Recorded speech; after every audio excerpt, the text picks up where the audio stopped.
I noticed all your... Okay, welcome everybody. We are starting. It's 12 o'clock straight up, and we are starting this meeting. Thank you.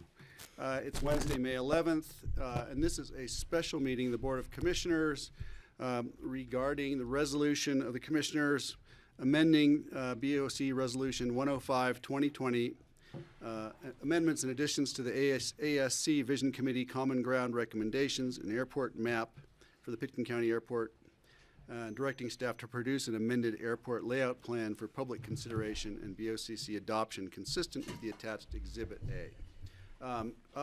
First to kick us off is going to be Rich Engelhardt. We're going to jump right into it. I want to welcome everybody here, if I could, beforehand. This is going to be probably I don't know how wide-ranging the discussion is, but I did want to say that for the last 2 years, I have been recused from discussions about details with the FBO. This discussion will not include anything that isn't already public knowledge, but I just wanted to disclose that in case it came up. And with that, once again, welcome everybody, and we are off and rolling. Rich. Well, Mr. Chairman, thank you very much. Rich Engelhardt, Deputy County Manager, Commissioners. We appreciate you setting up this special meeting to just spend some time to go through this. And you've got a big decision in front of you here. This is a public hearing, so you will be taking public comment, but we're going to run you through another series of slides. Some of those will be very similar to what you saw the last time. And then we do have an addition on some financial overview for you that we will talk to. So I'm going to do the quick introductions here. We do have our Airport Advisory Board leadership with our chair and vice chair. I believe Jackie is online, so she can certainly chime in as she needs to here. And then we're going to start with the history. John Peacock's going to go back how we got here, and then we've got the presentation from Brad Jacobson and Dan Bartholomew, our airport director, and our consultant. And then we have the financial analysis that I'd mentioned, and then certainly Q&A from the board. So with that, I am going to go ahead and kick it over, get this started with John, and starting on the history of how we got here. So. All right, thanks, Rich. And I think the history is important because how we got here and how we built these long-standing commitments to the FAA is really key to the decisions that are being made.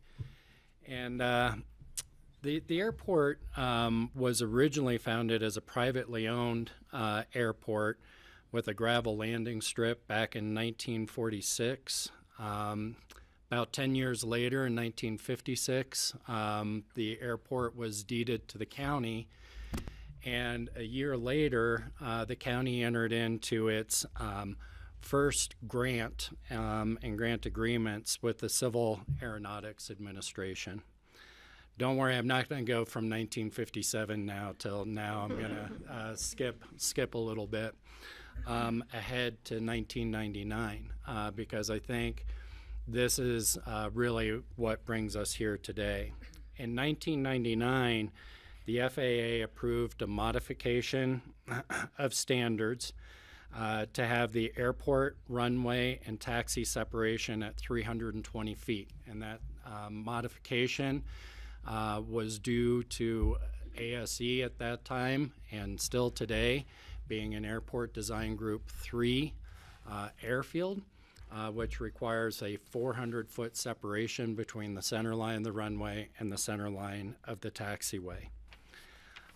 After that modification was approved between 2003 and 2005, the county moved the taxiway to increase the separation to 320 feet, which is where it stands today. In 2012, the board went through a process of creating and approving an airport master plan. It's really important to note that that master plan recommended no change to the existing runway and taxiway configuration. It recommended an 8,000-foot long, 100-foot wide runway. It did include a west side taxiway and a second FBO at 320 feet. Some other familiar elements, and included a new terminal at 80,000 feet and additional landside parking improvements. And in that same year, the board approved submitting a new airport layout plan consistent with that master plan to the FAA. In 2013, the FAA approved all improvements in that master plan and ALP except the airfield recommendation. They did not approve maintaining the 320-foot separation between the center line of the runway and the center line of the taxiway. As a result of that, the county engaged in a number of studies in 2014, both looking at the future of aircraft. That's when the discussion around the retirement of the CRJ 700 and the future of regional jets really came into being. And later in 2014, the Board of County Commissioners approved a revised airport layout plan with a 400-foot runway taxiway separation, including a west side taxiway and FBO facility, and changed the dimensions to 8,000 feet by 150 feet. In 2015, the FAA approved that airport layout plan as it did meet full Group 3 standards. From 2015 to 2018, the county conducted an environmental assessment of the proposed improvements. That was conducted under FAA requirements. And then in July of 2018, the FAA issued a finding of no significant impact and a record of decision, clearing the way for the county to begin design and construction of a new airfield and terminal at ASE.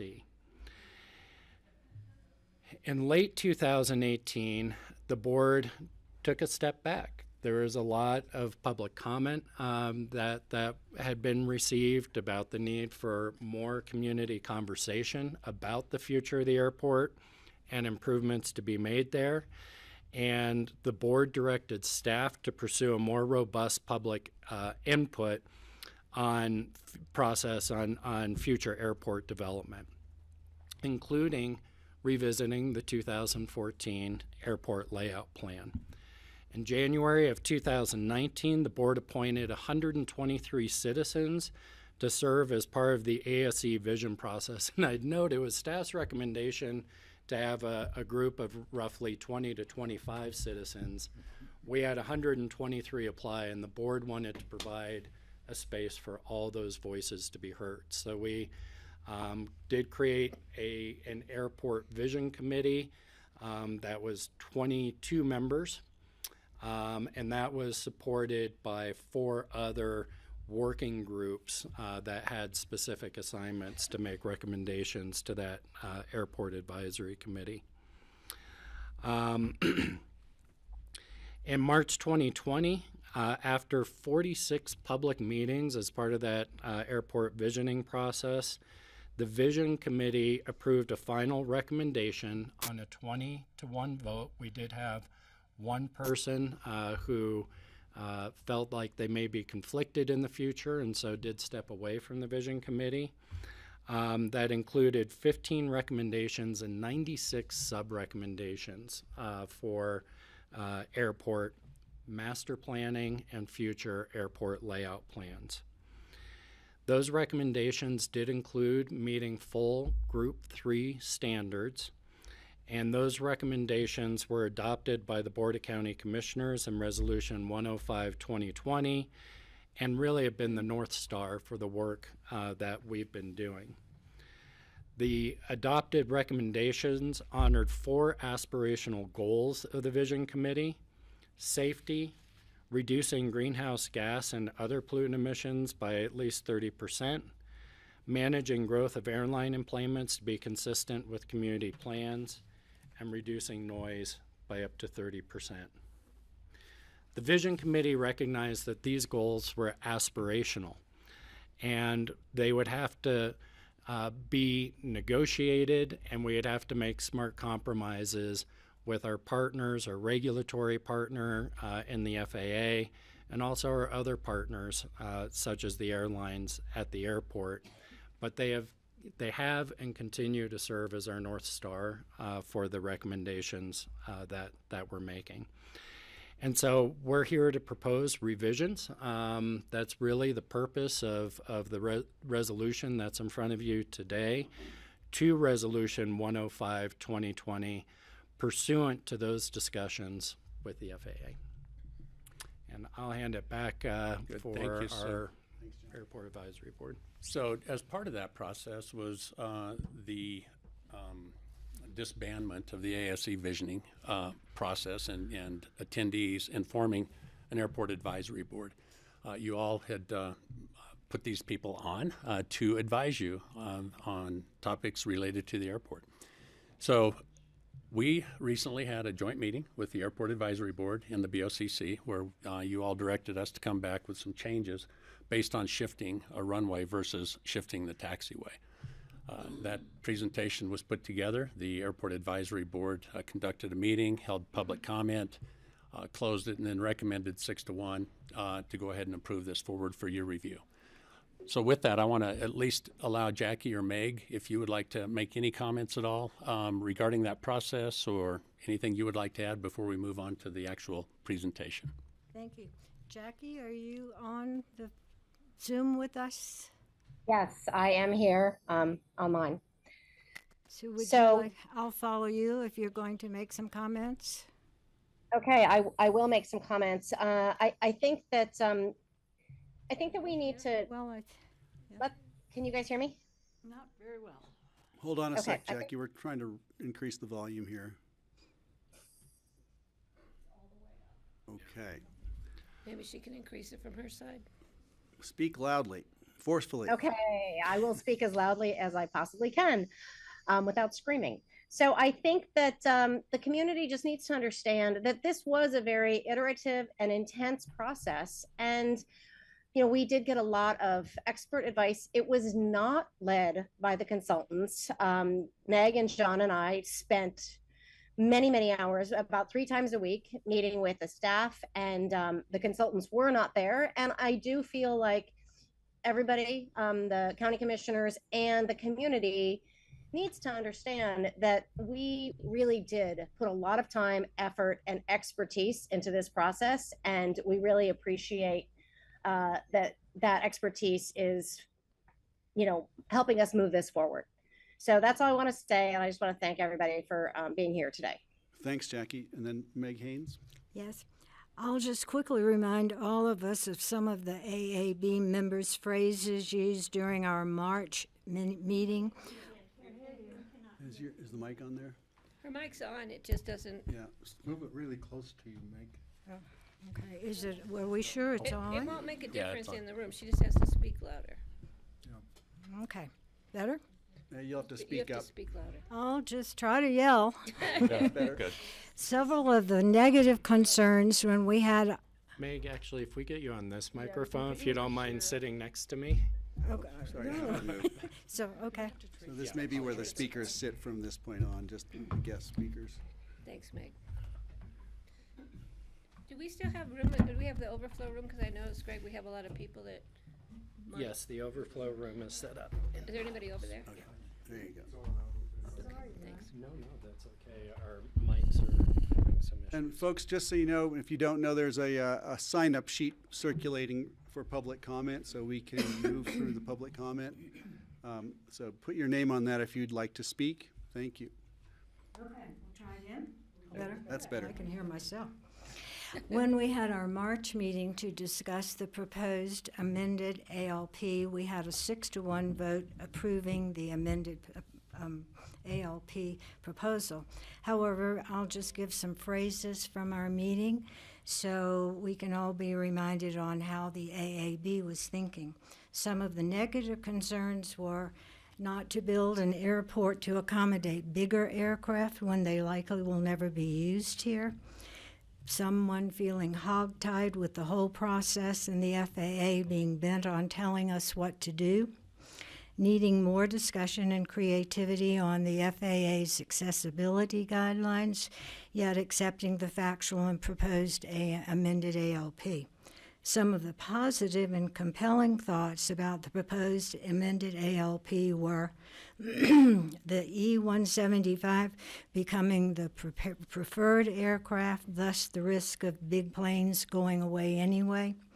Not having to spend more than $100 million on relocating the tower, which was a terrifying cost and a horrible fiscal policy to one of our members. No savings or carbon benefits from leaving the runway in place. That was a big deal to this member. Being able to access FAA money with the amended ALP version, that was critically important as a consideration. Amazing community opportunity to build a green world-class terminal, which could become a model for the world. Using FAA money to improve mass transit connectivity. We should have moved on, the board should have moved on all of this earlier. There's a need to explore other growth levers rather than just the airport, such as the land use codes, energy codes, available beds, and so forth. A need for a significant amount of infrastructure investment in the whole area, not just the airport. That will require a conscious understanding of the revenue sources. The county cannot fund all of that without the assistance of the federal government.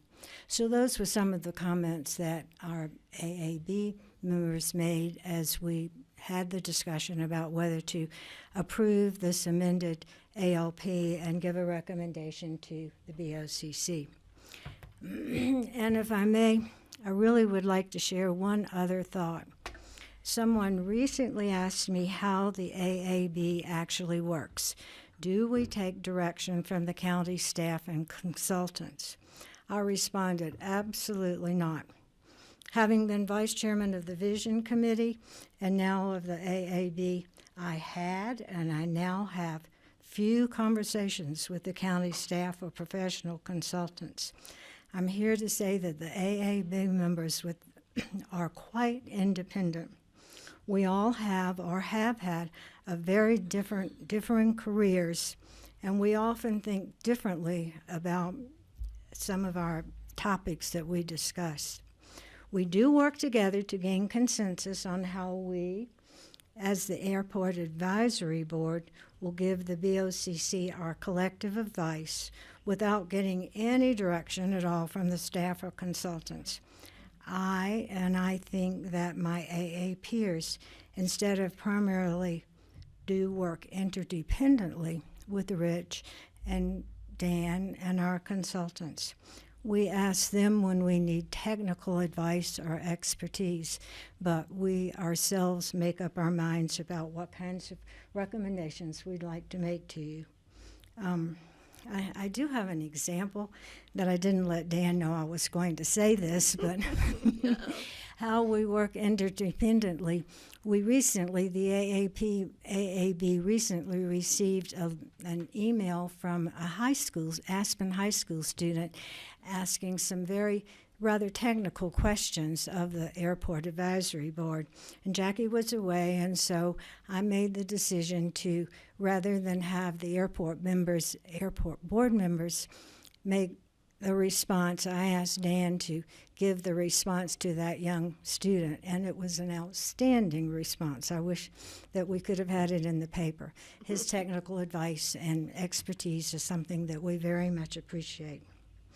So we're here today to support the board in your discussions, and we thank you for all that you're doing, and thank you for giving us the pleasure of being able to work with you and for you. Thanks, Meg. Thanks, Meg. Okay, back Okay, to so Rich. we'll start through the slides. So, don't know who's got the controller here. All right, so again, we're in front of you amending a resolution that the chair read out earlier. We had our meeting, and within the packet that you received was an Exhibit A, which was attached that showed a drawing. Whoever's got the slide, can you advance it? It's slow. Got it. This was the new ALP layout that we were proposing that depicts, and Brad's going to go through that aligns with the past ALP as part of the ASC visioning process. And then also in your packet was a document that showed a strike-through of number 13. We had talked about a recommendation 13 and 15, the changes that we were making. So these were the strike-throughs that were provided to the board. So based on the conversations with the AAB. So with that, I'm going to turn it over to Brad and Dan. Good afternoon. It's Hi. good to be with you again. I'm going to be going through the amended Common Ground Recommendation Airport Map. This is the basis of the ALP that we will eventually submit to the FAA for their review and approval. Most of the information that I'm going to talk about today is very similar, exactly the same as what I went through 3 weeks ago. So I'm going to be fairly brief as I go through that, but as always, please, if you have any questions or want clarification, just stop me and we'll make sure that you're perfectly clear on what we're intending to do here. So this is the original Common Ground Recommendation ALP map that we took to the FAA on January 29th of this year. This is essentially the exact same as what the Common Ground Recommendation map that was in the BoCC resolution 105/2020. This was the basis that we took to the FAA to just share with them what it is we were trying to accomplish. The FAA had some feedback for us, and we went through that information. As you're aware, they're focused on two things. Trying to keep up with me? Thank you. Right, so we've talked about this, safety and accessibility, right? John Bauer from the FAA came here a year ago, was very clear, I think, with the board about what was acceptable and unacceptable to the FAA, answered a whole bunch of questions and provided a bunch of information. He reiterated all of that in our meeting, and then clarified that, we're going to, if there's some change that we're proposing from the approved ALP to the Common Ground Recommendation ALP, we were going to have to look at alternatives and do some evaluation to convince the FAA that those were, in fact, the right solutions. So we identified 4 areas, or the FAA identified 4 areas for us that they were concerned with. And I'm going to go through each of these individually and share with you kind of the solutions. But overall, basically, their point was these are things that are different than they were before, and the agency has some concerns that they are, in fact, meet their safety requirements and meet their accessibility requirements. And they just wanted to have a conversation, have some analysis, and share that information with them to get them comfortable. And they shared a lot of information during that conversation with us about why they were concerned, and we had a very productive conversation. The good news is that from those 4 areas, we were able to address all of their concerns and make sure that they were on board with the Common Ground Recommendation ALP plan with some minor modifications. And we'll go over those minor modifications so you understand exactly what they were. In addition to those 4 areas, they also pointed out that the Common Ground Recommendation plan would require the air traffic control tower that currently exists to be relocated, because the Common Ground Recommendation plan shifts the taxiway instead of shifting the runway. It's going to impact the tower. And they shared with us that their estimate of a new control tower that meets their standards would be in excess of $100 million. And because the tower did not need to be relocated in the previously approved ALP, but did in the new Common Ground Recommendation ALP, it would be the county's responsibility to fund that and not the FAA's. They went on to say that the relocation of that tower would likely occur to the north and east of the existing tower, possibly across 82 into the area that's currently owned by the airport. That would result in a tower that would likely be in excess of 100 feet tall. So again, they reiterated this is not an FAA concern. They are not telling us to not do this. They're just sharing with us the information of what's likely to occur if we have to relocate the air traffic control tower. And they, Steve? Question, Steve. Question, what is the height of the existing air traffic control tower? It's roughly 30, almost 40 feet tall. Okay, thanks. So for relationship, good point, right? The relationship would be significantly higher than that. And that has to do with meeting their design standards and line of sight requirements that they have for their air traffic control towers. So in our discussion, it was clear that the only way to avoid impacting the tower and requiring a relocation would be to shift the runway instead of shifting the taxiway. The FAA was very clear that they would not accept less than 400-foot separation between the runway and the taxiway, which is their Group 3 design standards. So the options for solving that were really to shift the runway 80 foot to the west or relocate the tower with the impacts that were identified.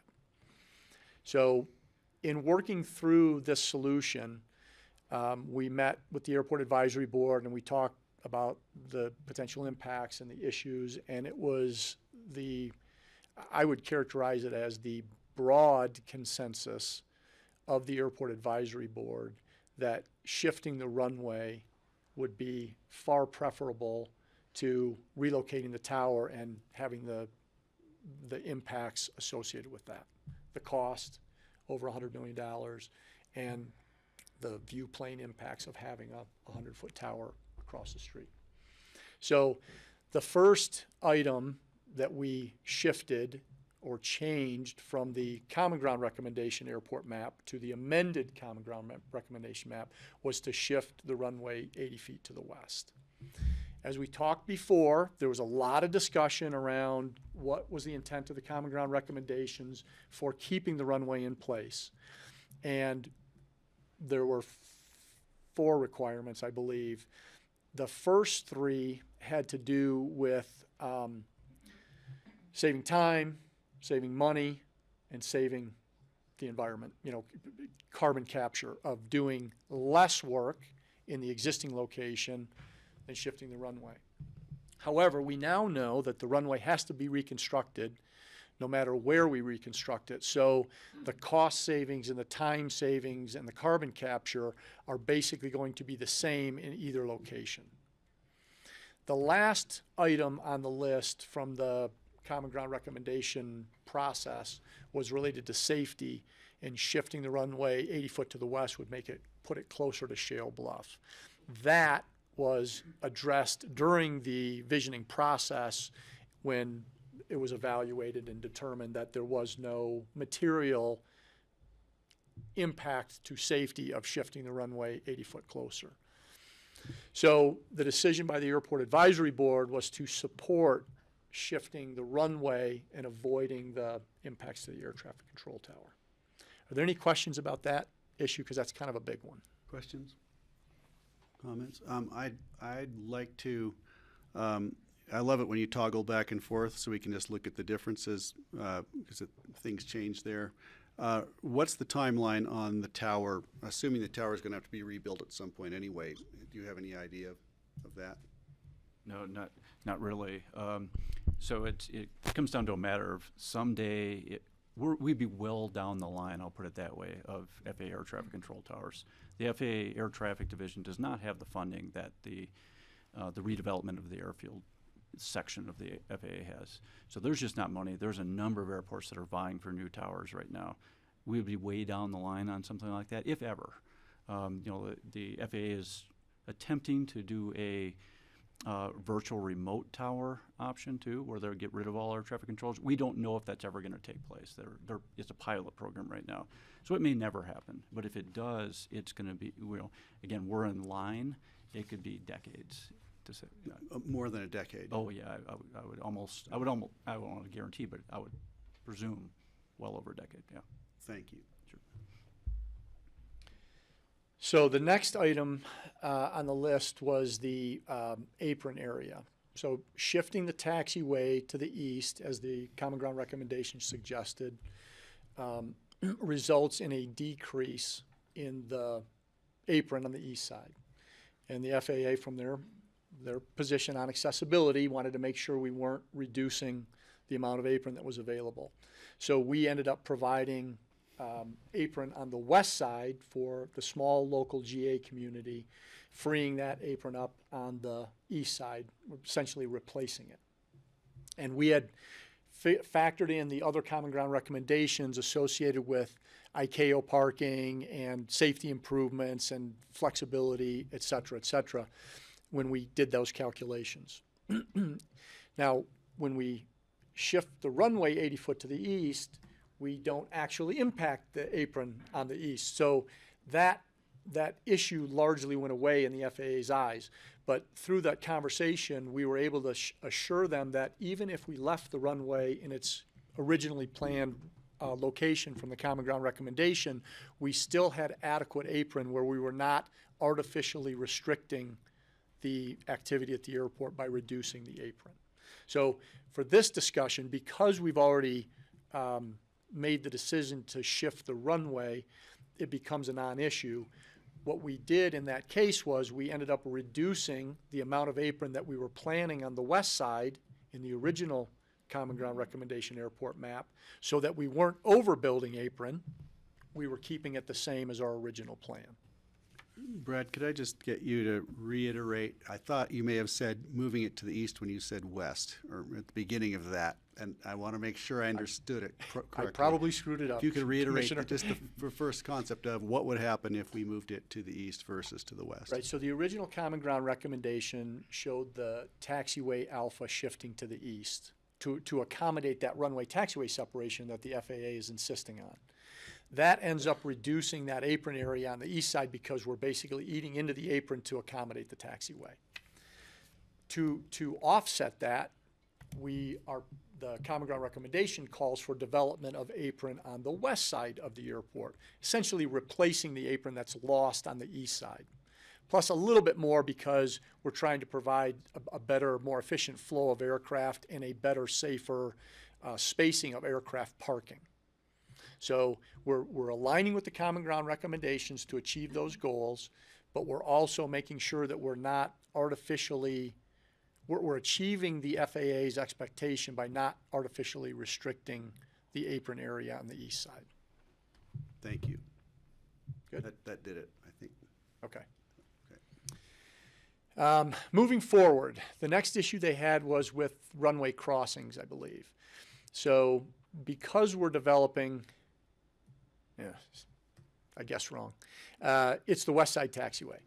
So the original, the prior approved airport layout plan, the 2016 airport layout plan, has a full-length taxiway on the west side of the airport. And to accomplish that, they required some land acquisition. And the Airport Advisory Board and later the BoCC was fairly adamant that that was not what was in the public's interest and was not reflected in the Common Ground recommendations. So we explained that to the FAA, and they accepted that rationale, and they were not in a position where they were going to mandate that the airport acquire additional land to accommodate expansion. However, they did want to evaluate whether we could extend the West Side Taxiway to the south towards the 33 runway end to provide additional operational flexibility and operational capacity should it be needed. We ran a number of scenarios and we shared those, coordinated those with them.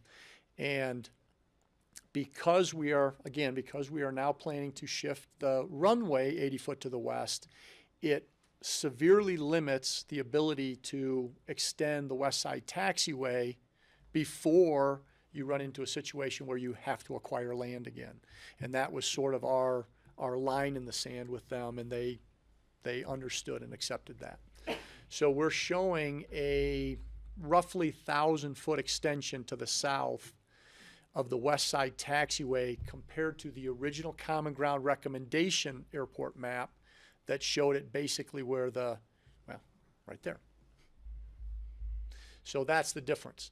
Now it's important to point out, you'll notice that there's a small brown blob on the original plan, which is the expansion of the Airport Operations Center to accommodate the needs of the airport.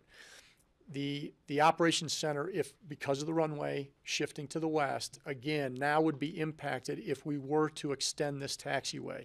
So we're showing it as a relocated Airport Operations Center in this scenario. And that's the way it'll be depicted on the ALP.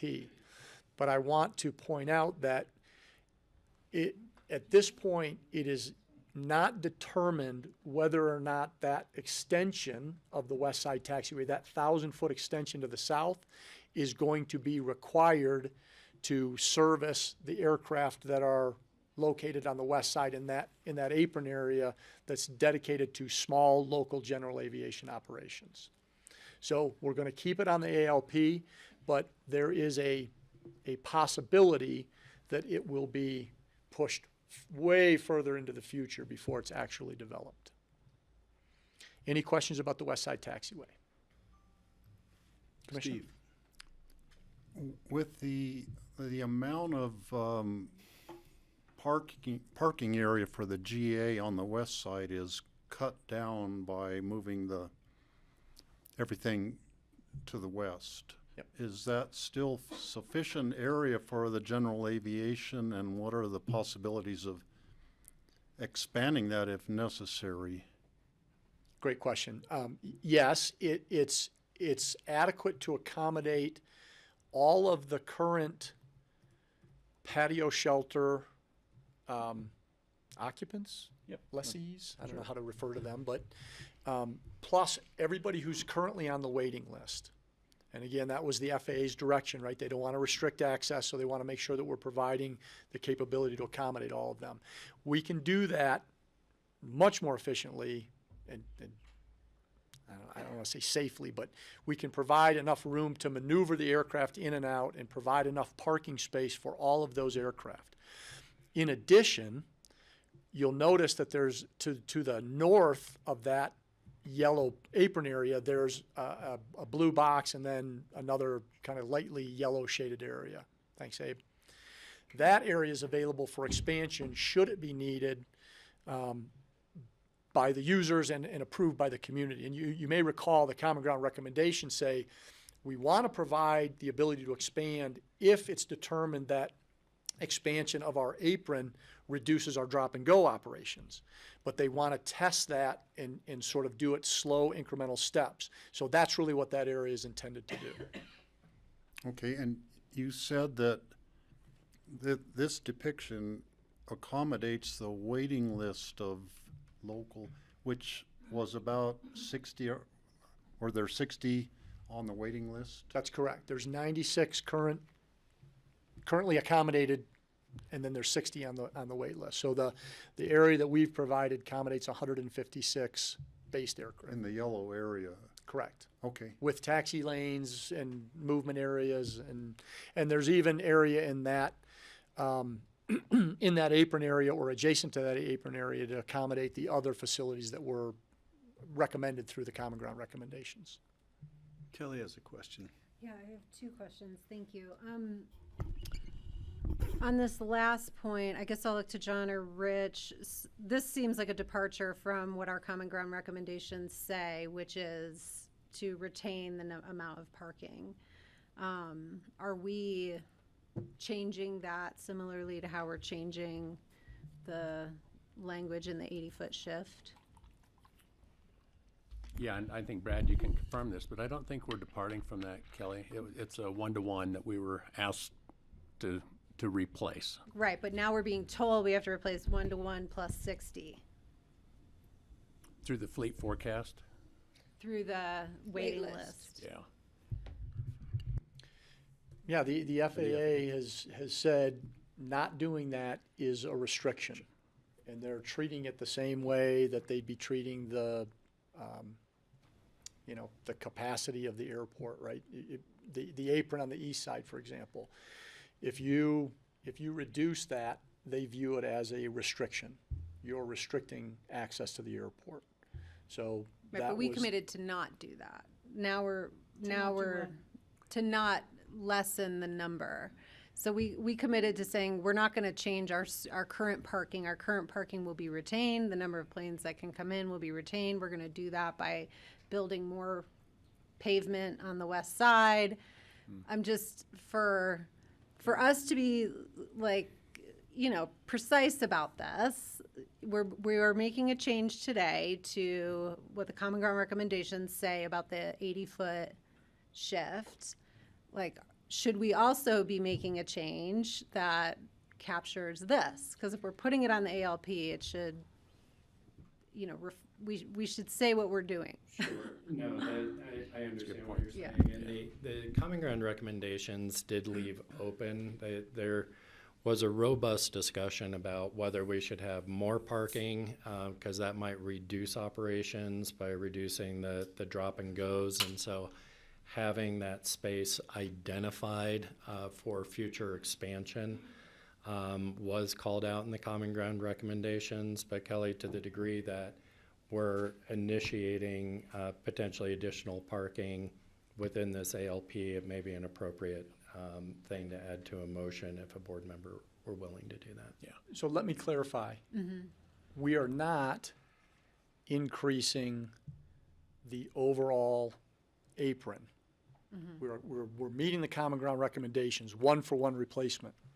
We are shifting from what's on the east side, I'll say the mix of aircraft, right? You have an area that's dedicated to small local general aviation aircraft. That area is expanding, but it's coming at the expense of other areas. So Right. I'm not sure how you would characterize, we've kept a 1-for-1. We've kept a 1-to-1 aircraft parking ratio with the improvement of ICAO parking standards and taxi Sure. lanes in that area. Okay, let me ask a clarifying question, and then I have a separate West Side related question. So what is the role of the reserved space on the ALP? Because I think that is where the 60 additional waiting list parking would go.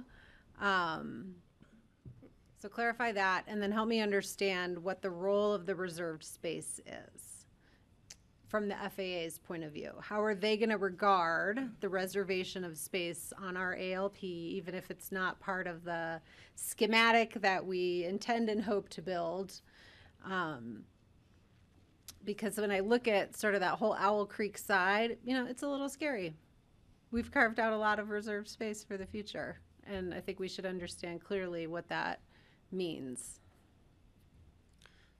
Okay, so the first part is, could you say the first part over? I think I Okay, missed it. so clarify for me, the space that's actually going to be built out per this ALP is the 1-for-1. Yep. And the reservation includes the 60 waiting list, 60 on the waiting list, the reservation of future space. Correct. I believe, per the Common Ground recommendations, Right. they're saying we want to accommodate our small local general aviation community. Yeah, okay. So, so then is the actual space designed including the 60, or is the future reserved space going to include the 60? It includes the 60, Okay. but it takes it from the east side to the Yeah, west side. got it. Okay. So I would think we would need to clarify that change in the Common Ground recommendations, since that was not what we adopted. And then, so that feels clear to me. Does that feel clear to everybody else? Okay. No, it's not clear to me. Okay. So So- we said our ALP was going to have a 1-to-1. No, I understand that, but Yeah. what's not clear to me, may I? Yeah. Is that, are we building in that 60 reserve list into the designated where we show airplanes on the west side? Yeah, well, yeah, on the yellow side, but it looks like there's little airplanes parked in there, parking spaces over by the AOC. Right, so the dark yellow or the bright yellow Right. on here is new apron, right? Right, Up by the terminal, it's replacement, but kind of everywhere else, it's new apron. right. Now, does that accommodate the existing local plus the 60 on the wait list? It does. So the reserve, which is that tannish area, is the reserve for possible future use if needed. Correct. Yeah. So I was just saying that yellow is not what we said in the Common Ground. We said we would not increase parking by any number, but we also said on the same hand, we would accommodate locally serving aircraft. So it's kind of a blend or mix. Right. We said we wouldn't increase it by X amount because that was what we had to begin with, but we also said we wanted to accommodate that wait list. So the way we interpreted that, Was we'd have to increase parking to accommodate the wait list. well, no, the FAA came and said, we want you to accommodate everybody on the list. And we said, okay, we can do that as by saying it's in the future aeronautical development, or we can, in our view of the Common Ground recommendations, we can take it from the east side, put it on the west side. So to say this another way, if we did not include the 60 additional waitlisted aircraft, the bright yellow on the west side would be smaller, but the bright yellow on the east side would be larger. So you'd have, we kept it 1-to-1, but we made the decision to swap out some space from the east side to the west side, Right, got it. if that makes But sense. we didn't. We did 1-to-1 plus 60. No, we didn't. No, we didn't. Can I ask Please. about that? It seems to me that what we've done is we've taken the same amount of tarmac and said we can fit a lot of small planes in this same amount, which actually might reduce the amount of parking available to large private jets. If we move that from where the large private jets are going to be to the west, and now it's big enough for the small planes that we currently park and additional small planes on the waiting list, wouldn't that reduce the amount available for large jets on the east side? Yes. Thank you.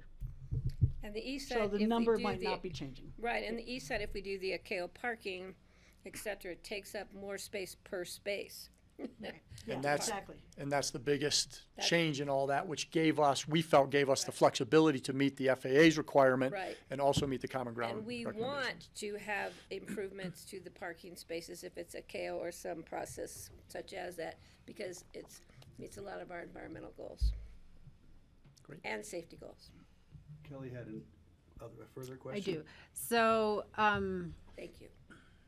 and maybe I can tie this through with kind of my other one. So I want to look at that furthest south chunk on the west, where the red arrow is pointing to right now for the west side taxiway. You had said that it's possible that maybe it will never get built. It'll get pushed out into the future. Help me understand that, because if we're going to park a whole bunch of planes on that side, like how are they going to function from that side if we don't have that last little The loop? south, the south Right. extension. Like, Right, so, is that so- middle? Is that enough runway for them to take off? It looks like they're leaving right from the middle of the runway. Will they go all the way around? Like, what is the? great questions. This is exactly the discussion that we had to try and figure this out. I think the local pilots would be able to opine better on what they'd be comfortable with. But we envision this operating in a sort of a clockwise function, right? So they're going to arrive on the runway, they're going to exit, hopefully, to the west side, which keeps this very clean. And then when they go to depart, they're going to taxi north and cross the runway, and then taxi all the way up to the end of the runway. However, these are, again, small local general aviation aircraft. So they could, if they chose, request an intersection departure from the air traffic control tower. The question is, are they going to be comfortable requesting that from the middle taxiway stub, or they want to go all the way north to that taxiway stub, which would sort of dictate. The other consideration is on arrival, can they all make that exit, or do they want an extra 1,000 foot to be able to exit to the west? Because if we're not able to do either of those two things, on arrivals or on departures, we're going to have the same sort of cross head-to-head traffic that we have today, because we're only on the east side. And that causes some complexity in operations and some challenges that we could eliminate through this improvement. We just don't know right now the extent of that. So I believe what will happen is we'll probably build the initial section that's in the common ground recommendations first. And then if it's determined that we need the extra 1,000 foot with that taxiway on the west side and it improves operations, then that would be considered at a later date. That's my opinion right now. It might happen during the design process and they say, no, we absolutely want it. Great. What we know is we can't go any further to the north than that 1,000 foot without acquiring land. And we knew that was off the table, so that's where we ended it. The FAA, and again, remember, our argument is to the FAA, right? We're trying to convince them that this is the most we can do. And they said, yeah, we get it. You're not going to acquire land. This is the most you can do. I just want to clarify, you said to the north, but you meant south. No. No, I meant to the north. No, the north. To the north? Yeah, north. Can't go to the north. We have Can't go any farther. We can't go that, okay. I just wanted to make sure. You can't go any Yeah, farther south because of the real estate part of it. Okay. Thank you. So one more question. One more question from Kelly and then Steve. Thank you. Okay, so what are we communicating to the FAA with the things that are boxed and shaded? Yeah, Or so- just boxed and Right, not so- shaded? You're basically communicating that this is area that is available for development.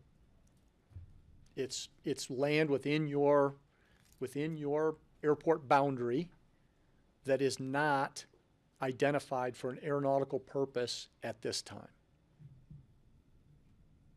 Okay, and, okay. I It's think a- they it's a- already know that, It's right? really a So- technique or standard. I don't Yeah. I don't think it's required.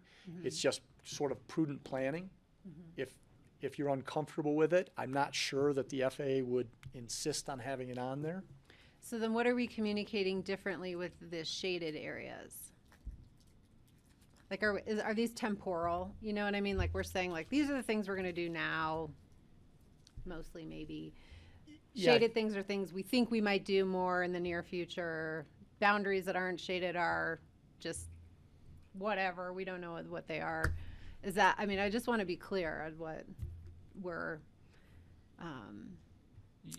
presenting them with here. Yeah, Kelly, I No, see the they're- blue and the, Can you go next just to the- show me The where- gray, future aeronautical use gray area, or Yeah. the hayfield on the Pepke Ranch Kelly, the FAA in the looks- red place? Where are you talking about? yeah, so we have a blue square that's shaded differently than the red square over the field next to it versus the ones across the way that go over Owl Creek, you know. The FAA just looks at this as a space reservation tool. They don't look at it as a development tool. It's more of a land use planning issue than it is an actual development issue for the ones that are in an outline only. And then the blue area, actually, I don't know if we mentioned it, is we're looking at for potential future eVTOL if we ever get to that. Right.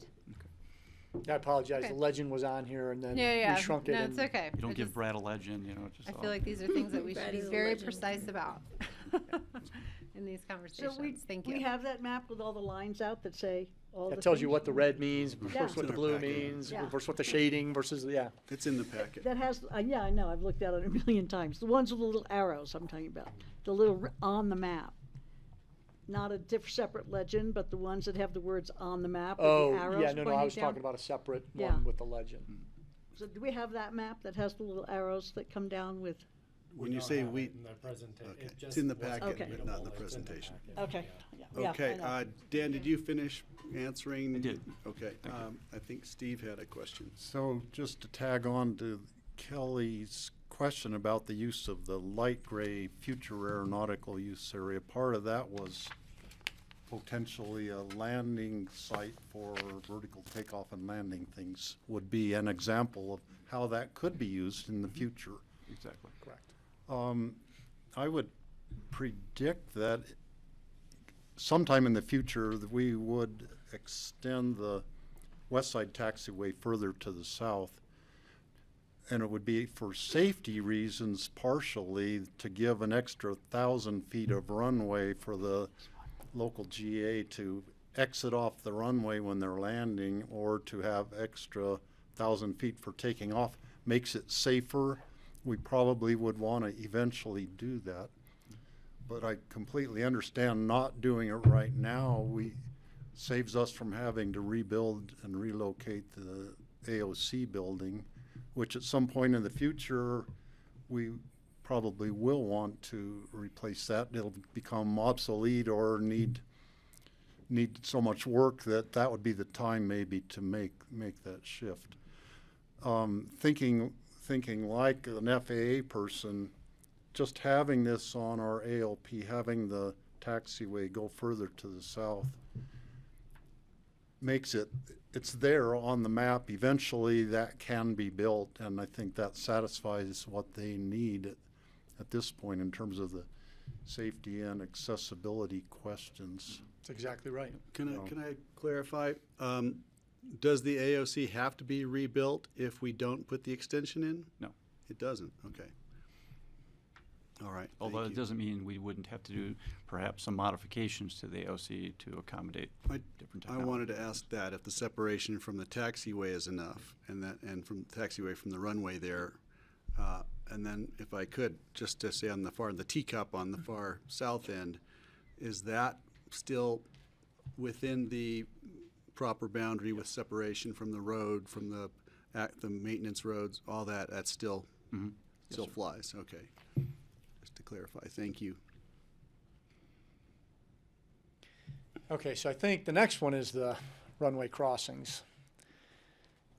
So, we've talked at length, the west side development will require crossing the runway at some point. I guess I should say may require, because I guess they could do intersection departures. We really haven't determined that, but we're anticipating that it will require a runway crossing. And the FAA was concerned about that, and we had a long discussion about how that would occur and how often that would occur and what would that take. Their first point was at the far north end, they prefer that crossing point to be, number one, it has to be outside of the high energy area, which is the middle third of the runway. And they want it to be as close to the runway end as practical. So in our analysis, we looked at the terrain. First, it's outside of the high energy area, so it checks that. And to extend that taxiway, the west side taxiway, further to the north becomes very problematic from a slope standpoint. And it would require us to build a rather significant retaining wall to keep the existing grades and then meet the grades for the taxiway. And so they said, listen, you know, we're outside of the high energy area. This is as far to the north as we can go. We accept that, and we'll accept that and approve that. However, there was a point in the middle that served as a runway crossing point, those taxiways. Can you go back a slide, Abe? And just so those originally lined up, those stub taxiways lined up. So to avoid the potential for a runway crossing in that area, we simply offset the stub taxiway, which is the little piece that's perpendicular to the runway. We offset that slightly to prevent that area from being able to serve as a runway crossing point. We didn't feel like that's compromising the common ground recommendations, but it's a change to the airport map that was in the resolution. So that's why we're pointing it out here. Are there any questions about the runway crossings? Okay, last piece was on the far south end. The common ground recommendations, I'm assuming because they just sort of ran out of time and couldn't solve the problem, shifted the taxiway entrance point at the far end of the runway. They simply slid it over a little bit, and this was a result of just sort of the geography and the how Highway 82 kind of comes along towards the end of the runway. There wasn't enough room with the runway in its existing location to fit that in. Again, because we're proposing to shift the runway to the west by 80 feet, it solves that problem, and we can simply conform to the FAA's design standards and meet that. And so that kind of solved their problem. If we don't shift the runway, we're going to have to look at different and more creative solutions to meet the FAA's requirement there. That's all. Patty? Can you just explain for the public what a teacup is, Sure. Sure. other than a teacup? So can you use your cursor, Abe, and kind of point out the teacup for us? It's the small taxiway loop that's on the west side at the very north end of the runway. South end. So sorry. I know, up valley, I down tried valley, and tried down and there. tried. That was your first mistake. It's okay. Depends if Yeah, you're that's the in New biggest Zealand one. or here. So because Aspen is a one in, one out, it's sort of head-to-head operation. So typically you're arriving and departing in the same direction. It's not an issue. But here in Aspen, you arrive and depart in opposite directions. So the FAA air traffic has implemented what's called a WRAP procedure, which means that the departing aircraft take off, they bank to the right, they gain altitude, and they bank back to the left and go over the aircraft that are on approach, which is a straight line essentially, right? So we don't want aircraft that are flying in a straight line towards each other. We want to make sure that they're not doing that, and so hence the WRAP procedure. In order to effect that procedure, your departing aircraft has to be sitting on the runway waiting for clearance while the arriving aircraft is on final approach. And they found out that they can't always work out the timing perfectly, and they have to get that aircraft off the runway. They don't have time to depart them and bank them right before it's a dangerous situation, which we're desperately trying to avoid. So they built the teacup to facilitate an aircraft getting on the runway, sitting there ready to go, and then having the arriving aircraft be too close for them to safely depart. They want to exit the runway very quickly. They can do that using the teacup, and then they can circle back and get in line for departure without screwing up the airspace, without being in an unsafe condition, and without kind of messing up the operations on the ground. Does that make sense? That makes sense. I just clear wanted enough? the public to know what a teacup. Okay. Yeah. That's a very technical answer. Sorry about that. No, but I think people are understanding. Actually, that's the first time I've really gotten it, so thank you very much. So the tower would never allow a plane to be sitting At at the end. 30, down at 33 end when another one's landing, even though the other one's gonna only take up half the runway to get off.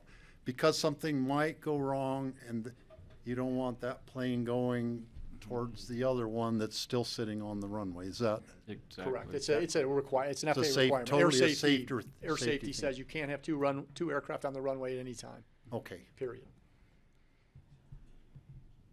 Okay, what's next? Where are you going from here? Okay, I think we're close to the end here. Are the EMSs in part of this, just to they're optional? I just want to Yeah, make sure that's that a- comes up later. A minor. Okay. Yeah. So all of those changes that we talked about, starting with the runway shift and all of the other changes that we've talked about through here that we've pointed out, culminate in what is the new amended Common Ground Recommendation airport map that goes with the resolution that's being considered. Again, that's going to form the basis of our ALP, so we call it the amended Common Ground Recommendation ALP, right? And it's, if you can toggle back and forth, Abe, this was a little slower, please. This was the original Common Ground Recommendation map, right? And now it looks like this.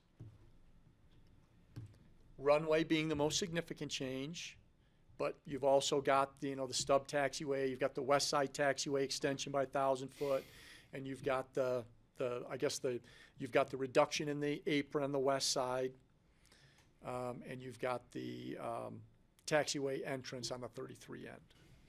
Those are the physical differences between the Common Ground Recommendation airport map that's in the BoCC resolution and what we're proposing changing as part of this amendment.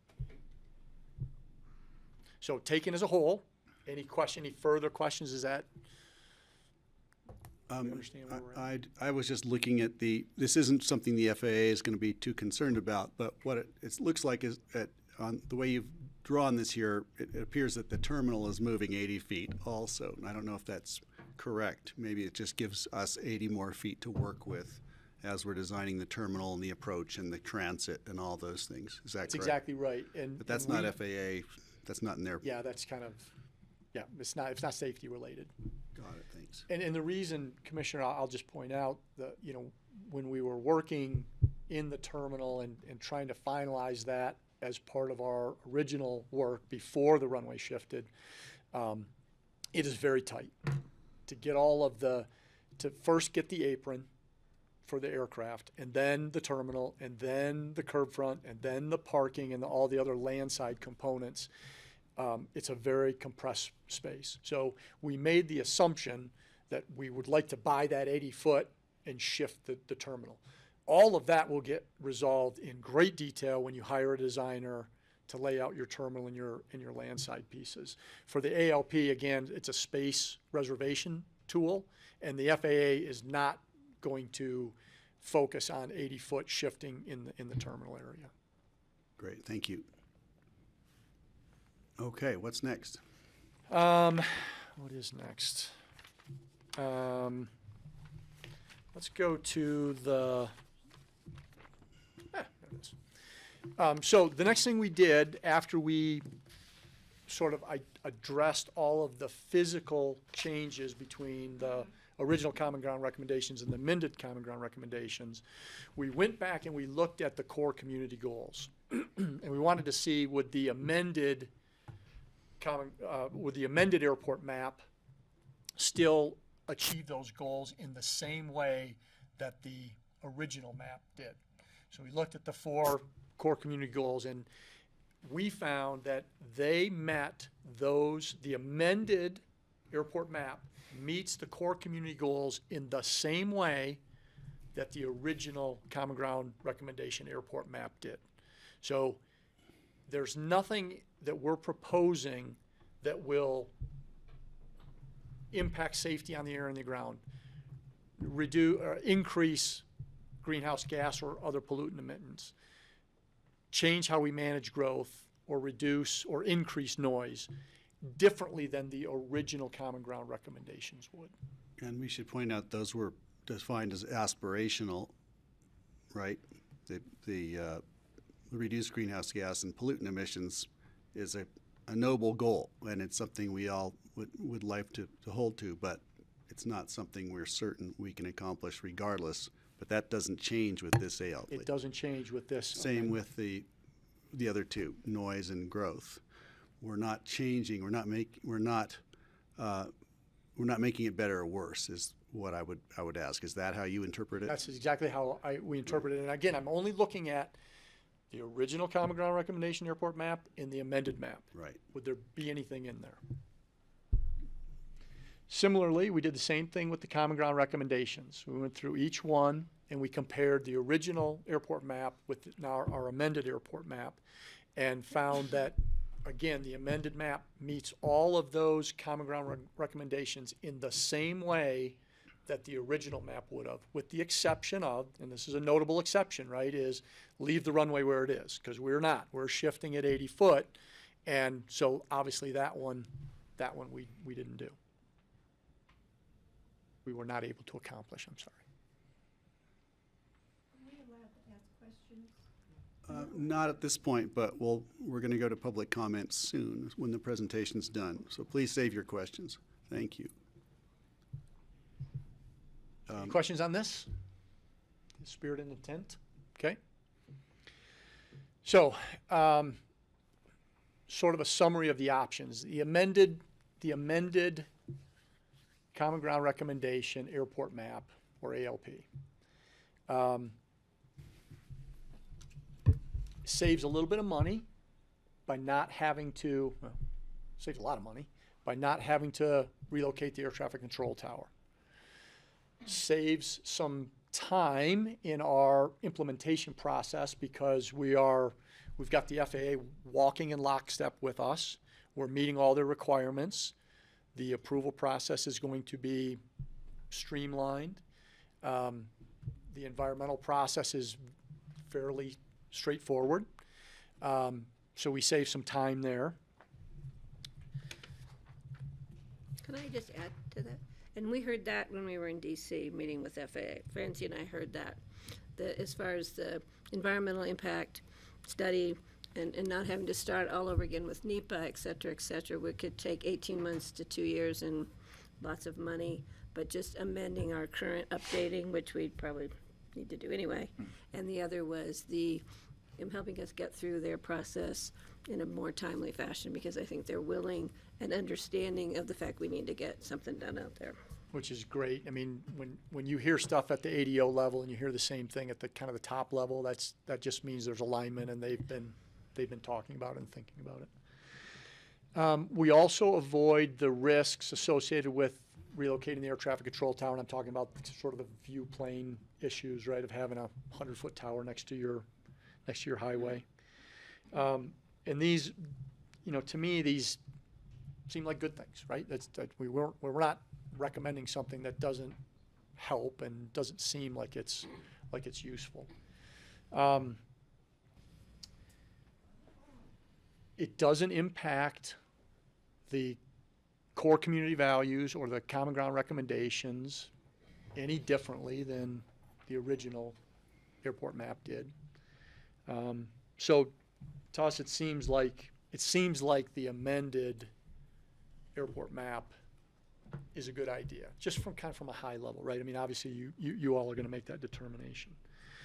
I wanted to throw on here a no decision scenario just to sort of understand what the likely outcomes are going to be, right? So if we don't update the ALP, if we don't get an approved ALP, right, where the FAA's already put us on notice, right? They put it in writing.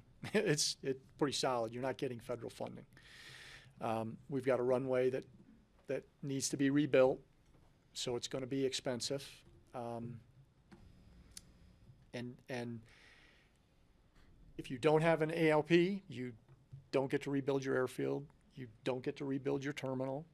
You're sort of stuck. And then you've got a whole bunch of risks that are associated with that, right? Pavements failing. It's not a good thing.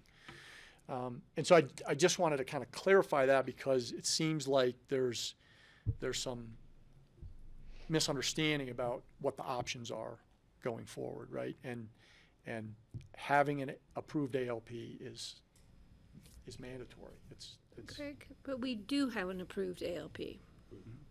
But if we move to this new amended ALP from the one we have that's approved, we're able to bring in some of the real positives that came out of the Common Grounds recommendations, and all the effort of our community and the 123 members of our community who worked really hard over many, many months. How many months? A long time. To come up with these really great environmental noise, emissions, safety factors that now FAA is welcoming us. I think Francie and I heard that also in DC, welcoming us the opportunity to bring those into this amended ALP. Correct me if I'm wrong on. Very eloquent. Thank you for Thank you. Because I think that's saying what I key for should the have said. community to know that we are, again, and I've said this before, we're acknowledging the efforts that the community have put forward and bringing them in with the FAA welcoming those amendments because it's the right thing to do. Yeah, they've been good partners through this process, and I think they recognize Yeah, thank you. the hard work you're Thanks, putting in. Craig. Steve? A question that has been nagging me for a long time. Given our current ALP, could we not start the process of relocating the runway and building the new terminal with our current ALP? And at the same time be having the modified ALP, which has a whole lot of similarities to the current one with some notable differences, but would it be possible or legal to do that? Maybe we are at the point where we have to update our ALP anyhow, and is that the process we're going through now? The second one there, the issue is then you'd have two competing environmental things too, because there are some environmental things that are still going to have to be done for the updated ALP that weren't addressed in the original ALP. That's just the west side development, things like that. So it's a smoother path. It's a cleaner path with the FAA to update your ALP. Plus you're required to keep your ALP updated at all times. So we couldn't move forward with something that we might do differently slightly, whether it's even a taxiway connection or runway connection, without updating that ALP in one fashion or another. So it's just a cleaner path. And I would add, Commissioner, you may have been able to do that a few years ago, but the cat's out of the bag now. We're communicating with them. We're sharing this process, so they know what's going on. And that's kind of at that point, it's kind of what Dan said, right? FAA wants some surety in the. Right. They need. Yeah. Well, another thing that crossed my mind was one of the leverage points that we have to get the FAA to approve the extra things that we were asking for in our common ground recommendation is that we agree we are going to move the runway 80 feet to the west, but we're not going to do it until you approve these other things we want that are very minor, relatively speaking, to the runway separation question. Correct. But they're still very important to our community, and we want to get those things approved by the FAA. Yep. That's a good point.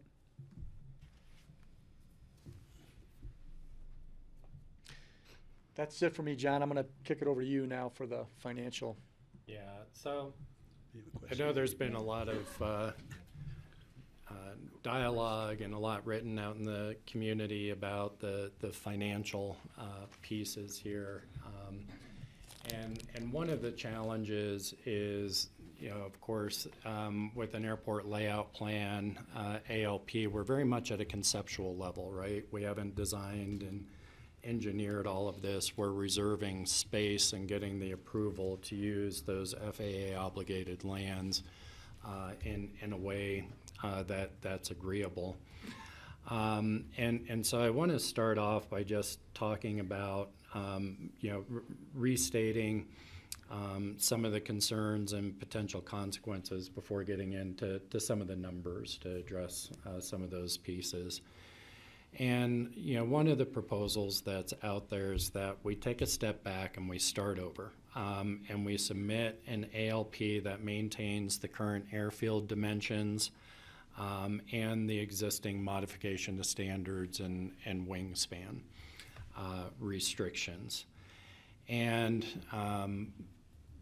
the challenge here is that this essentially brings us back to the 2012 airport layout plan. And, within that history, I want to reiterate that that plan was rejected. Keeping our current airfield dimensions was rejected by the FAA, which is really what brought us here today. And that rejection came before any air service studies. There were no conversations about different dimensioned aircraft or any of that at that point. We submitted an ALP that maintained our current dimensions, as is being proposed again now, and it was rejected by the FAA. We've met with the FAA several times. There is a discussion about John Bauer having been here a year ago and a video, and I encourage everyone to go back and look at that video again and carefully, because what was stated in that video is that we could keep operating with our current modifications to standards. We would lose grants for maintaining the runway, the discretionary grants, up to the point of rehabilitation or reconstruction. At that point, any project needs to be in compliance with an approved ALP. And by approved, I mean by the FAA. We have met not just with John Bauer, but we met with Shanetta Griffin, Associate Director of the Airports Division, presidential appointee, as well as Rich Swazi. I always get that. I did it right that time, okay. Who is the Deputy Associate Director of the Airport Division. John Bauer's seniors. And I invite Patty and Francie, if you think that we heard this wrong at the staff level, but they were very clear from staff's perspective that the agency would not approve an airport layout plan at the Aspen Airport that did not meet full Airport Design Group 3 standards. We have discretion in how we choose to meet those standards. If we wanted to move the taxiway versus the runway, or there's different ways that we could get there. But they were very clear that the agency would not approve an ALP that did not meet those full Group 3 standards. There is no offer or such that, and I don't believe John Bauer made an offer that we could maintain our modification of standards. I think what he said was that we could maintain our current runway up to the point of rehabilitation or reconstruction, at which point we'd have to go to an approved ALP. Patty, to your point, we have an approved ALP right now, which does have the runway shifting, but it also includes a much greater degree of west side development, which we would not be accommodating. If we were to make improvements without an approved airport layout plan, keeping our current dimensions, that would be a violation of our grant assurances, specifically our Grant Assurance 29, which requires airport sponsor, which in this case is the county, to keep up to date at all times an FAA-approved ALP of the airport, and for all construction, reconstruction projects to be in conformity with that. So what if we don't follow that?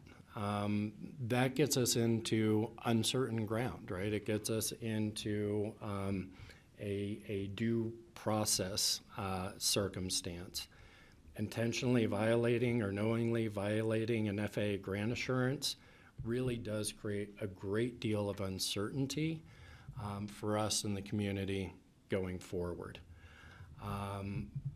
That could, if we were to violate our grant assurances, that is most likely to lead to the FAA issuing a notice of investigation under CRF 14, Part 16.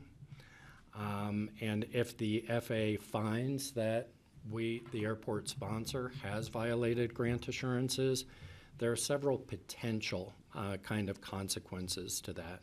Grant funding being removed, which we've talked about, withholding our ability to apply for passenger facility charges, which is a component of how we fund particularly our terminal and such.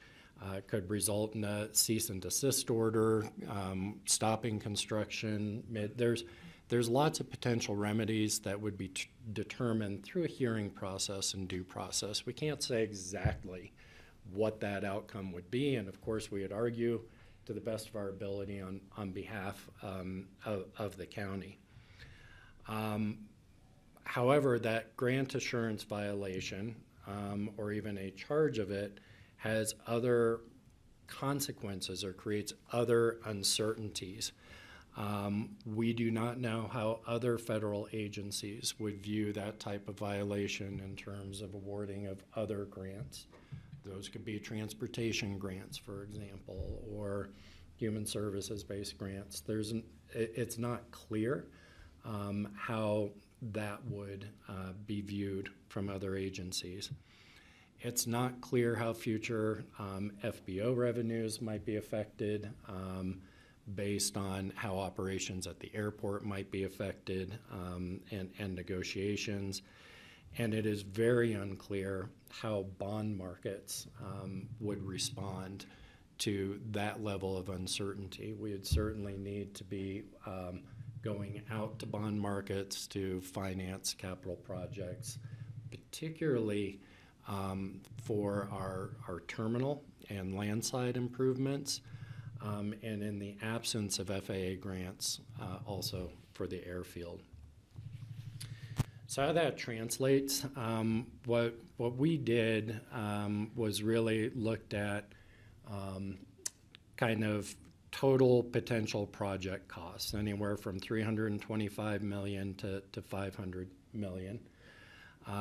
And laid out what some of the differences would be in terms of local revenue generation and impacts, whether we are working with the FAA with an approved ALP and grant funding availability, or whether we are working without that ALP and without some of those grant resources. We estimated that federal funds, because this is across all of the proposed projects, would, from the AIP program, Airport Improvement Program, would cover roughly 60% of those costs. CDOT would be around 1%. They tend to be about 5% of runway, but they're also capped in how much they have available.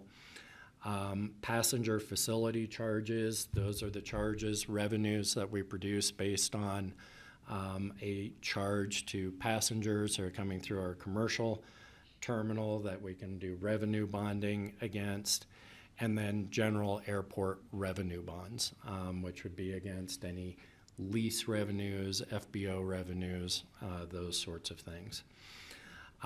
With the grant funding available, the total bonding kind of obligations, and this is inclusive of PFC bonds and revenue bonds, for a scope of roughly $325 million is just over, right around $8.1 million. And these are very simple calculations. It assumes a 30-year term, 5% of debt service.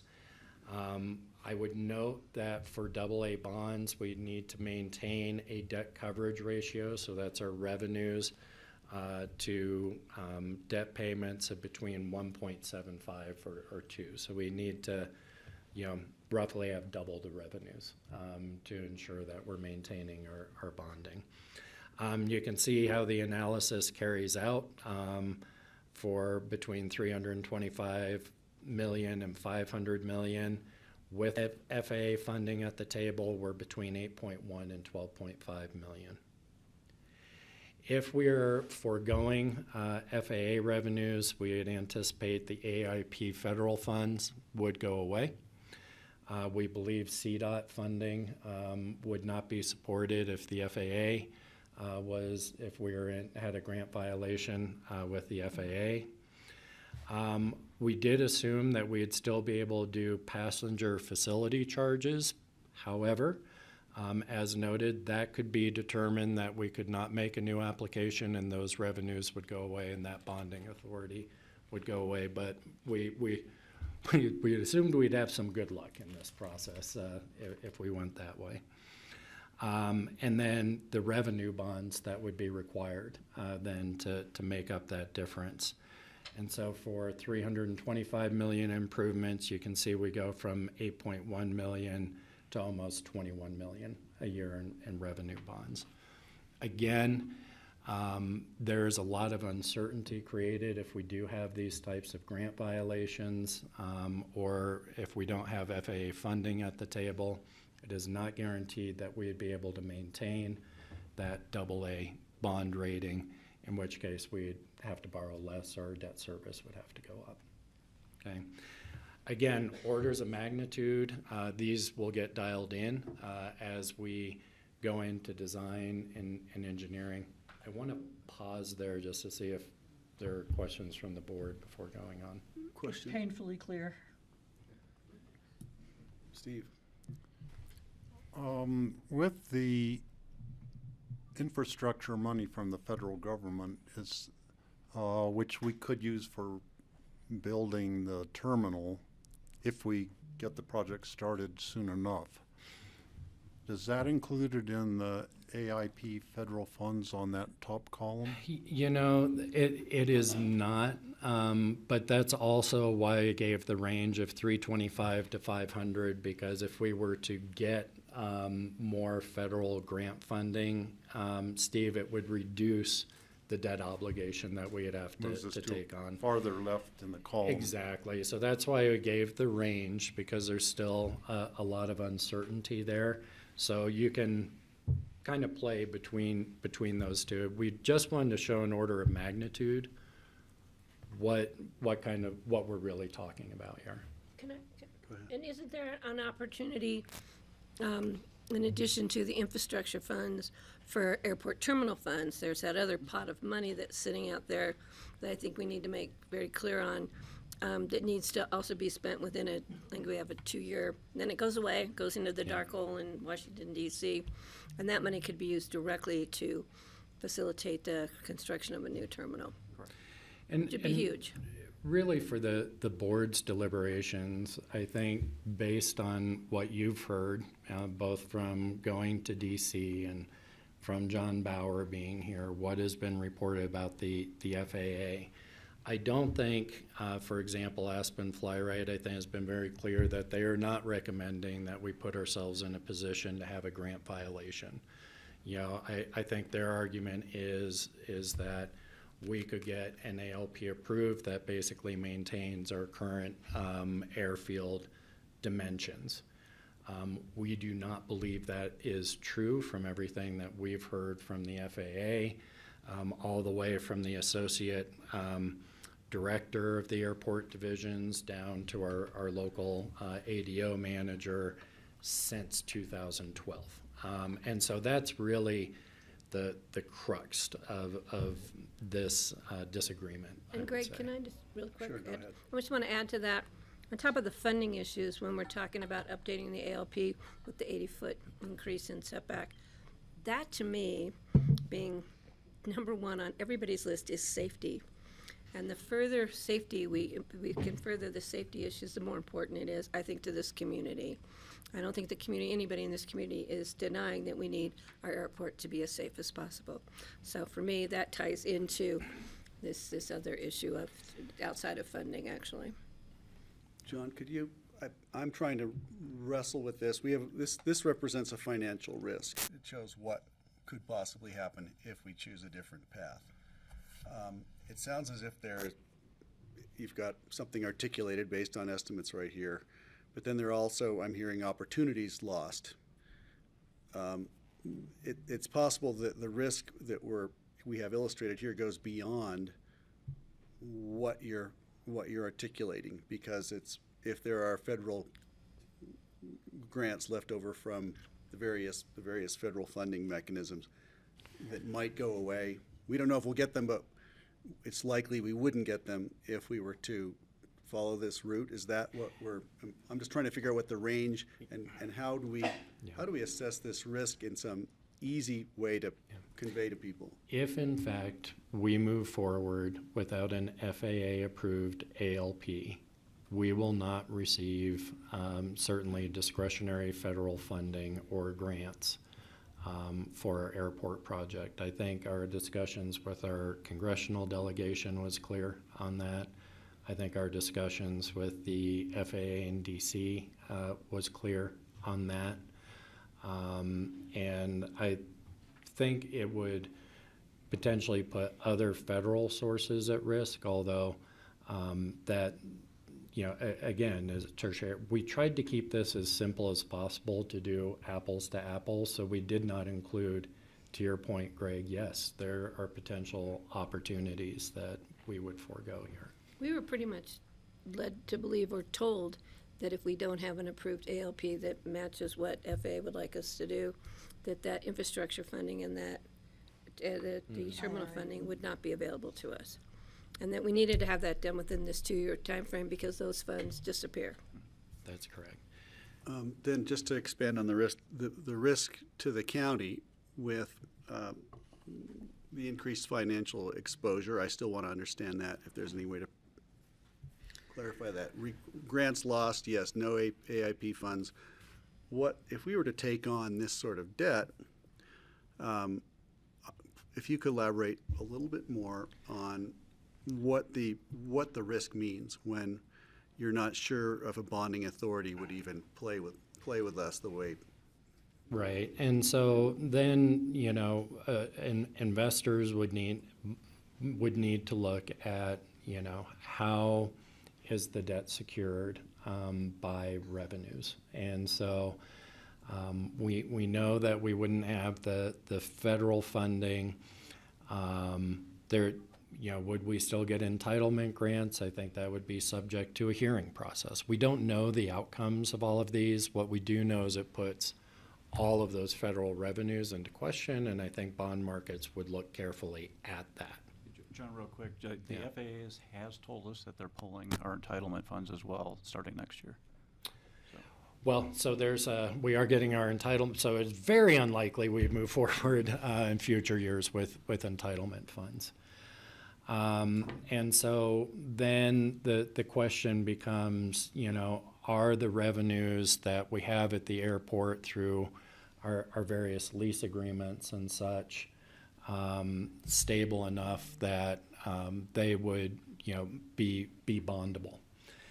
I think there's been the conversation about, you know, the fixed-based operator and where we could play there. And Greg, I don't think this is going to get into anything. No attorneys here. I just wanted to, we did do a comparison without going into our specific analysis, as we are still in negotiations. I think we can look at one of our comparable airports, which is Jackson Hole, who has recently taken over their fixed-based operator. And I think there was a lot of discussion on the revenue side, what this meant. And it is impressive, $67 million in revenues. This is drawn from publicly available documents. This is from the airport budget, available on their website. So these are budget dollars, so they're projections. But there's also a cost side to this. And so we've compared basically 23-24 for Jackson from their budget on the revenue and expenditure side to our Aspen Airport ASE 24 budget. And then, as you know, if we reach an agreement with our current entity that we're negotiating with, there's an additional $6 million. That's the third column. And so what you can see is there's a big difference on the revenue side. 67 million in Jackson, 18 million, just over 18 million for ASC without an agreement, and just over 24 million if we do reach an agreement by the end of the year. Where it shifts is there's also a lot of expenditures that Jackson took on when they took over their FBO. So the net is actually 5.7 million, just under 5.8 million really. Whereas ASE's net is obviously right now, with where we are in our 2024 budget, significantly higher. If we were to take over, we would probably be somewhere in between these numbers without going into detail. But kind of, you take on a lot of costs and risks. The larger FBOs right now, why would they cut this deal? Well, it's a great question. They enjoy greater economies of scale. They enjoy greater purchasing power. And there's also the probably not the right term to use, but the X factor of, having the Aspen Airport in their broader network and the clientele that allows them to maintain at a number of FBOs. That does not necessarily translate when we're running it ourselves. But this is just a rough comparison, so you can kind of see Jackson Hole is actually a little bit larger airport, I believe, a little bit more fuel flowage and such at that airport than Aspen. This is how the budget numbers work out. Now, I'd note this is budget, and I suspect Jackson, just like your own staff does for budget, my guess is they're going to do a little bit better on the revenue side and a little bit better on the expenditure side, and that net number is probably going to be better than this 5.7. Is it going to be 3 to 4 times better? That would be a big miss on the budget. So I just wanted to provide some of that context for the FBO discussion. Thank you. Steve? Could you go back one slide, please? I think well, John, I think I see an error in the chart. Oh. It has to do with the federal funds for building the terminal, which without the infrastructure money, we would pay for the entirety of the terminal. If we get a big grant from the FAA for helping to build the terminal, the FAA or the federal fund column percentage would go up. It would be higher than 60%, would it not? You are correct. Yeah, we assumed conservative. We did not assume that we'd be getting those grants. We kind of assumed based on a standard distribution. So the 60% is if we don't get any federal funds for the terminal. Correct. Is that right? But if we do get federal funds for the terminal, the federal funds percentage goes up and our revenue bonds percentage goes down, correct? Correct. Okay. I just wanted to clarify that. It's not so, not to be defensive. It's not so much an error as we were trying to be conservative and do an apples to apples. Okay, so this is if we don't get any of that extra revenue for From the terminal. from like the infrastructure bill and such. There's $2 billion hanging out there for terminals still to come due. We're not assuming that, and you're right. And we didn't want to get into a whole trail of assumptions that may or may not materialize. We're confident that these will come in somewhere close to these ratios. Okay, thanks. Yeah. Thank you. No other questions? Anything else from your presentation, or should we move on? I was going to get a copy of the sign-up sheet, and I think Charlotte was collecting that. And she was going to bring me a copy. Would you like a break? Yeah. Yeah, Well, we're going to take a 10-minute break, and then we're going to go to public comment. Thank you.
Okay, welcome back, everyone. It is Wednesday, May 1st, and this is the airport ALP discussion continued. We're going to start the meeting here. Please take your seats.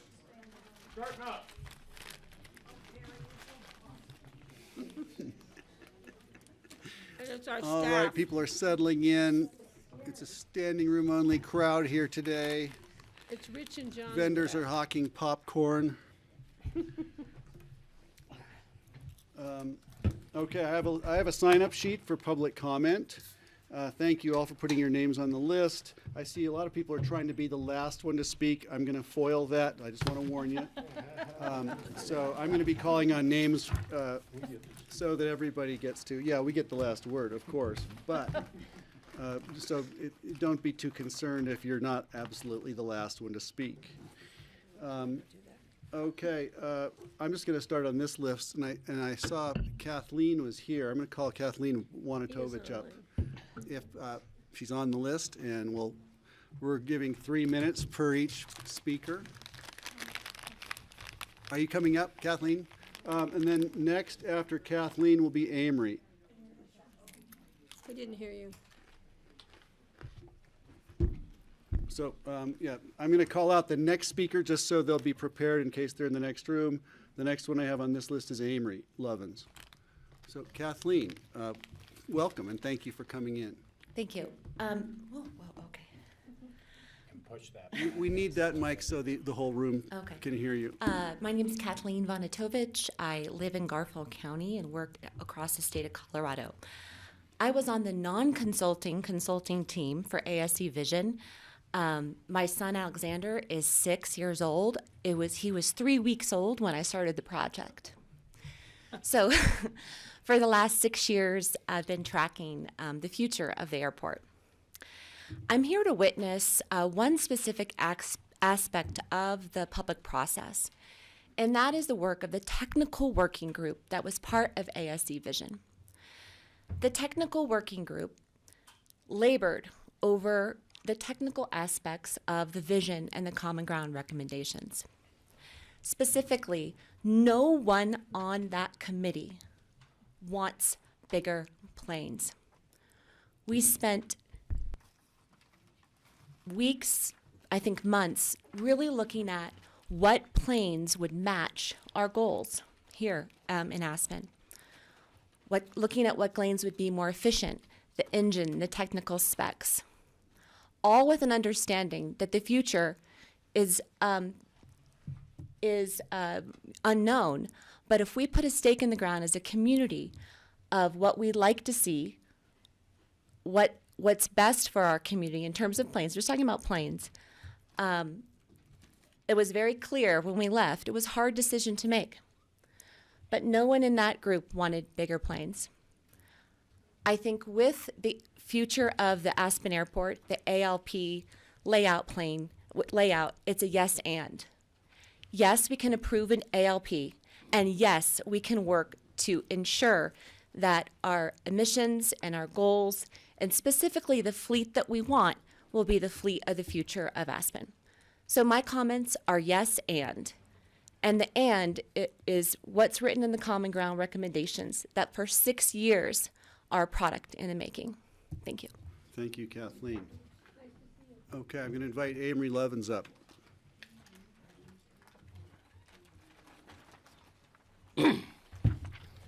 Welcome.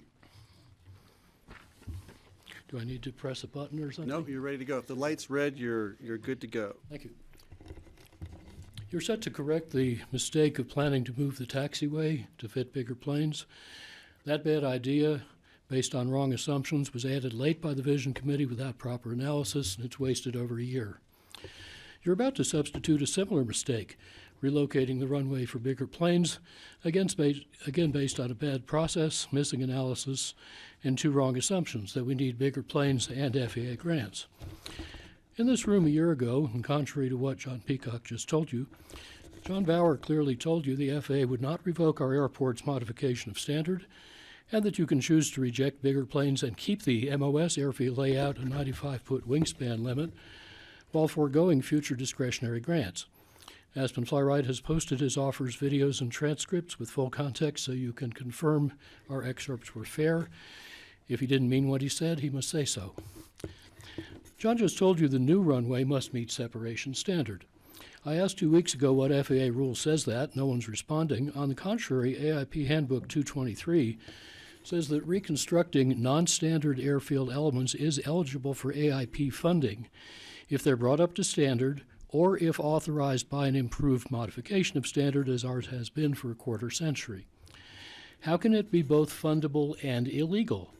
The FAA's 2012 separation goal, while keeping grants, doesn't block Mr. Bauer's 2023 status quo offer while losing grants. They're not inconsistent, just with different conditions. And John got the answer he did because he didn't ask him that question. I've just confirmed that.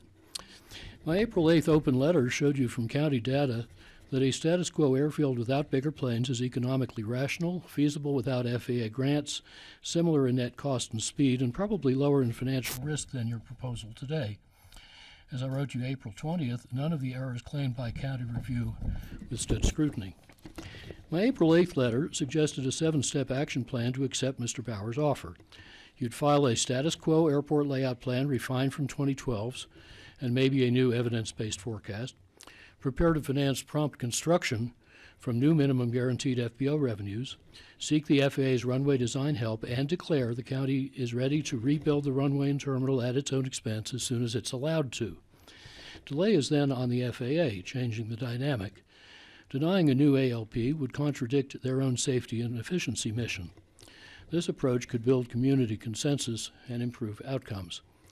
3 decades ago, when this board defended its citizens against the FAA's curfew cancellation, Pitkin County won. Please rise to this moment, assess real alternatives, and consider the careful analyses you and the AAB ignored and John just misrepresented.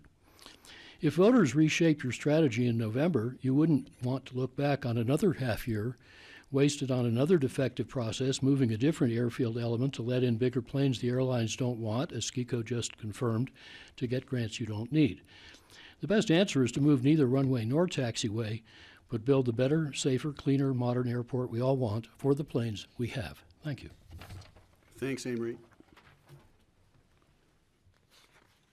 Okay, next on our list is Tom Mooney. Is Tom Mooney here? And I'm going to ask Jackie Merrill up after Tom. Okay, great. So this red light means I'm go? It's on, yep, and this is Tom Mooney. Welcome. Thank you for coming. Well, thank you for your attention. Citizens, cities, states, and even countries are fighting back against toxic tourism. Venice, Italy has banned large cruise ships, and now there is even a daily entrance fee collected by the government. Monterey, California's city council voted to protect one of our country's marine sanctuaries by banning cruise ships. Houston, Texas stopped welcoming cruise ships in 2016. Charleston, South Carolina has greatly restricted cruise ships. In 2021, Bora Bora, Tahiti, now limits how many passengers may plant their feet there to just 1,200 people per day. That's less than one cruise ship. Key West, Florida now only allows one cruise ship per day. And the list continues with cities in Maine, Alaska, and the Netherlands. Toxic tourism equals toxic pollution, toxic noise, heat deaths, glaciers melting, disaster migration increasing, and our oceans have just experienced 365 consecutive days of record-breaking global sea surface temperatures between 60 degrees north and 60 degrees south. That's around 360 degrees longitude. So they've got all these satellites flying around, and they're collecting all this data, and they got some professor geek who can figure out, well, we got this data point here and this here, and what's it look like? And I actually have a really good photo of it, but I don't think you're going to get it. But yeah, it's this. And I'll send it to you, commissioners. I'll send it to the press. And it's shocking news. It truly is shocking. So the climate crisis is a problem that we humans have created, and we need to solve it. You need to solve it. Bigger private jets are not helpful. That's my main message here. No to bigger jets. Okay, Lilium. I liked your comment, Steve, about electric vertical takeoff and landing planes, you know, like a helicopter pad on the west side.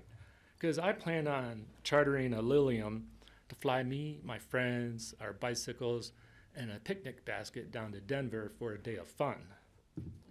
Okay, you need to make sure that, you know, the FBO, whoever it is, whether you take it over or not, can do that. Part-time billionaire locals who are on big Gulfstream jets can't land here, and they are hopping mad. Hey, Tom, you're going to have to wrap it up. Okay.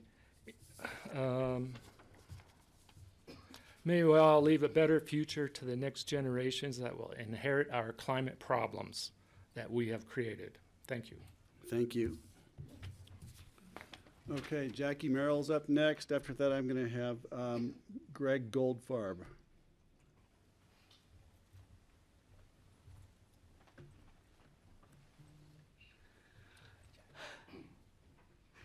So hi, everybody. What? Welcome. Thank you. I didn't crash. I just want to inject my perspective as a member of the Vision Committee and say that I hope you all will spend more time with John's numbers on local FBO control. And the reason I say that is not so much because of the numbers, but because I was instructed, I don't think I was the only Vision Committee instructed, that we were not to bother looking at the private side. And so we were never told, first of all, that that was 83% of the traffic. And I felt not like I was doing my best job as a citizen as a result of that. So I think we can make up for it, and I hope you will. Thank you. Thanks, Jackie. I had Greg Goldfarb up next. And Greg, there's a couple online too. Great. Yeah, we'll get to you guys. We see you. Thanks. Welcome. Thanks for having me. First, I always like to operate from a position of gratitude. I want to express gratitude to this commission, but everybody that's been involved in this for 12 years. Sitting in this room today, I got an appreciation for the truly awesome amount of work and deliberation that went into this. And so thank you. Second thing I want to express gratitude for is the fact that we have air service here. It is no guarantee to have air service in a tiny little mountain town like we have. I'm super grateful for it. It makes a huge difference in the vibrance of this community. I'm grateful for our visitors who come in. You know, we can't have an economy without them. So first and foremost, I want to express that. It seems like the policy options we have on the table offer many benefits on one side and a lot of risks on the other side. The benefits that were offered if we approve this today are, first, we get a safer airport. Like, nobody's talking about the fact that the FAA says having a wider separation is safer. Like, why do they think this? It seems like that's actually a reasonable thing for us to ask. I actually trust that the FAA does its job, and I appreciate a wider separation. I appreciate a wider runway, which is what we'll have after this. Second, federal funds, all positive. Our community doesn't have to pay for a significant percentage of this airport. Third, we're future-proofed. We get better planes whenever the CRJ goes away, and we all know from the research we've done that the modern version of jets that are coming use longer wings to get more fuel efficiency. People in this community who are railing on the bigger private jets, most of us don't have a horse or in that race or a dog in that fight. But I went and looked. So the bigger private plane, the G650, which is the thing that can't come in today, will actually save us fuel over the G450. It is a more fuel efficient plane and it goes faster. It turns out we'll actually save 50 to 100,000 gallons of fuel per year if these boogeymen who we fear upgrade to the G650. On the other side of the equation, it's nothing but risk factors. We privatize the FBO. Gosh, that's hard. We treat it like it's a no-brainer, like, oh, suddenly it's easy to run a business. It's a business, it's got costs, it's got people who have to show up to every day, it's got insurance, and then suddenly, you know, it'll be the first business that I've ever been affiliated with that actually hits its numbers.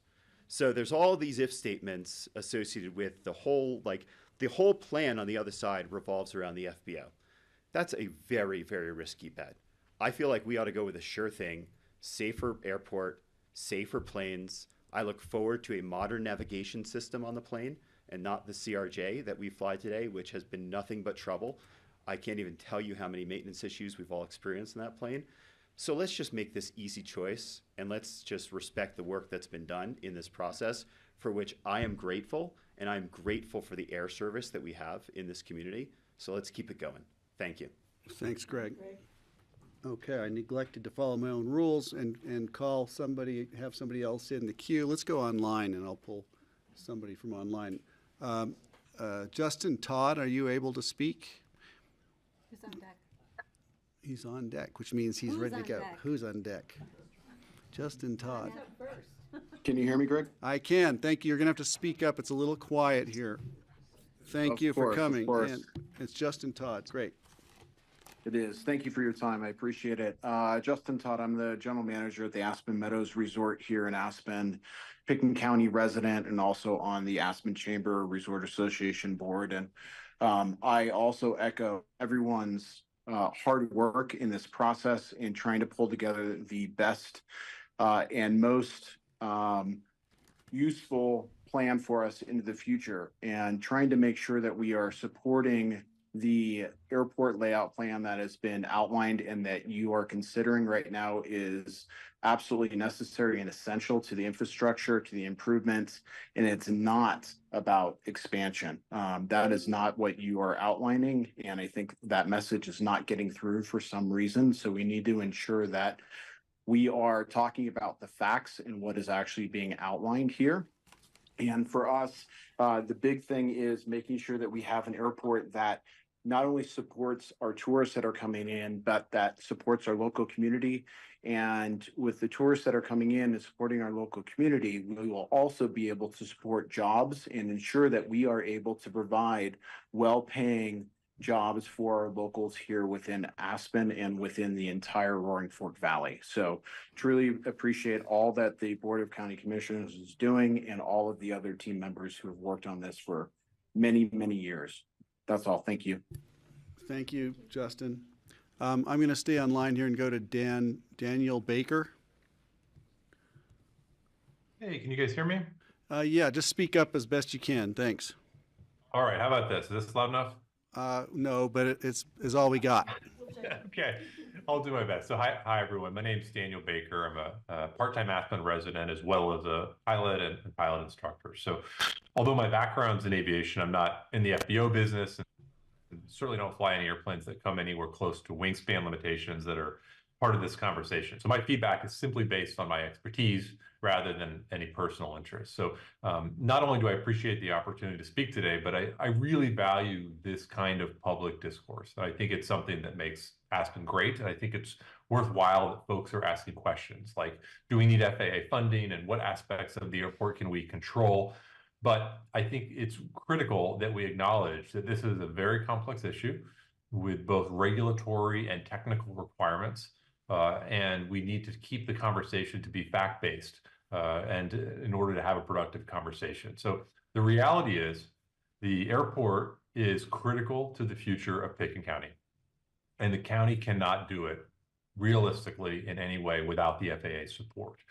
The FAA has clearly articulated that they have certain requirements that are important for both safety, which is sort of something that should be paramount to all of us, as well as to funding, which is critical to the future of the airport and indirectly to Pickens County. So the reality is that because of these things, the decision here is very, very simple. We need to move forward with airport modernization and move forward to get the airport in compliance with FAA safety regulations. That's important for both safety and for the future of Pickens County.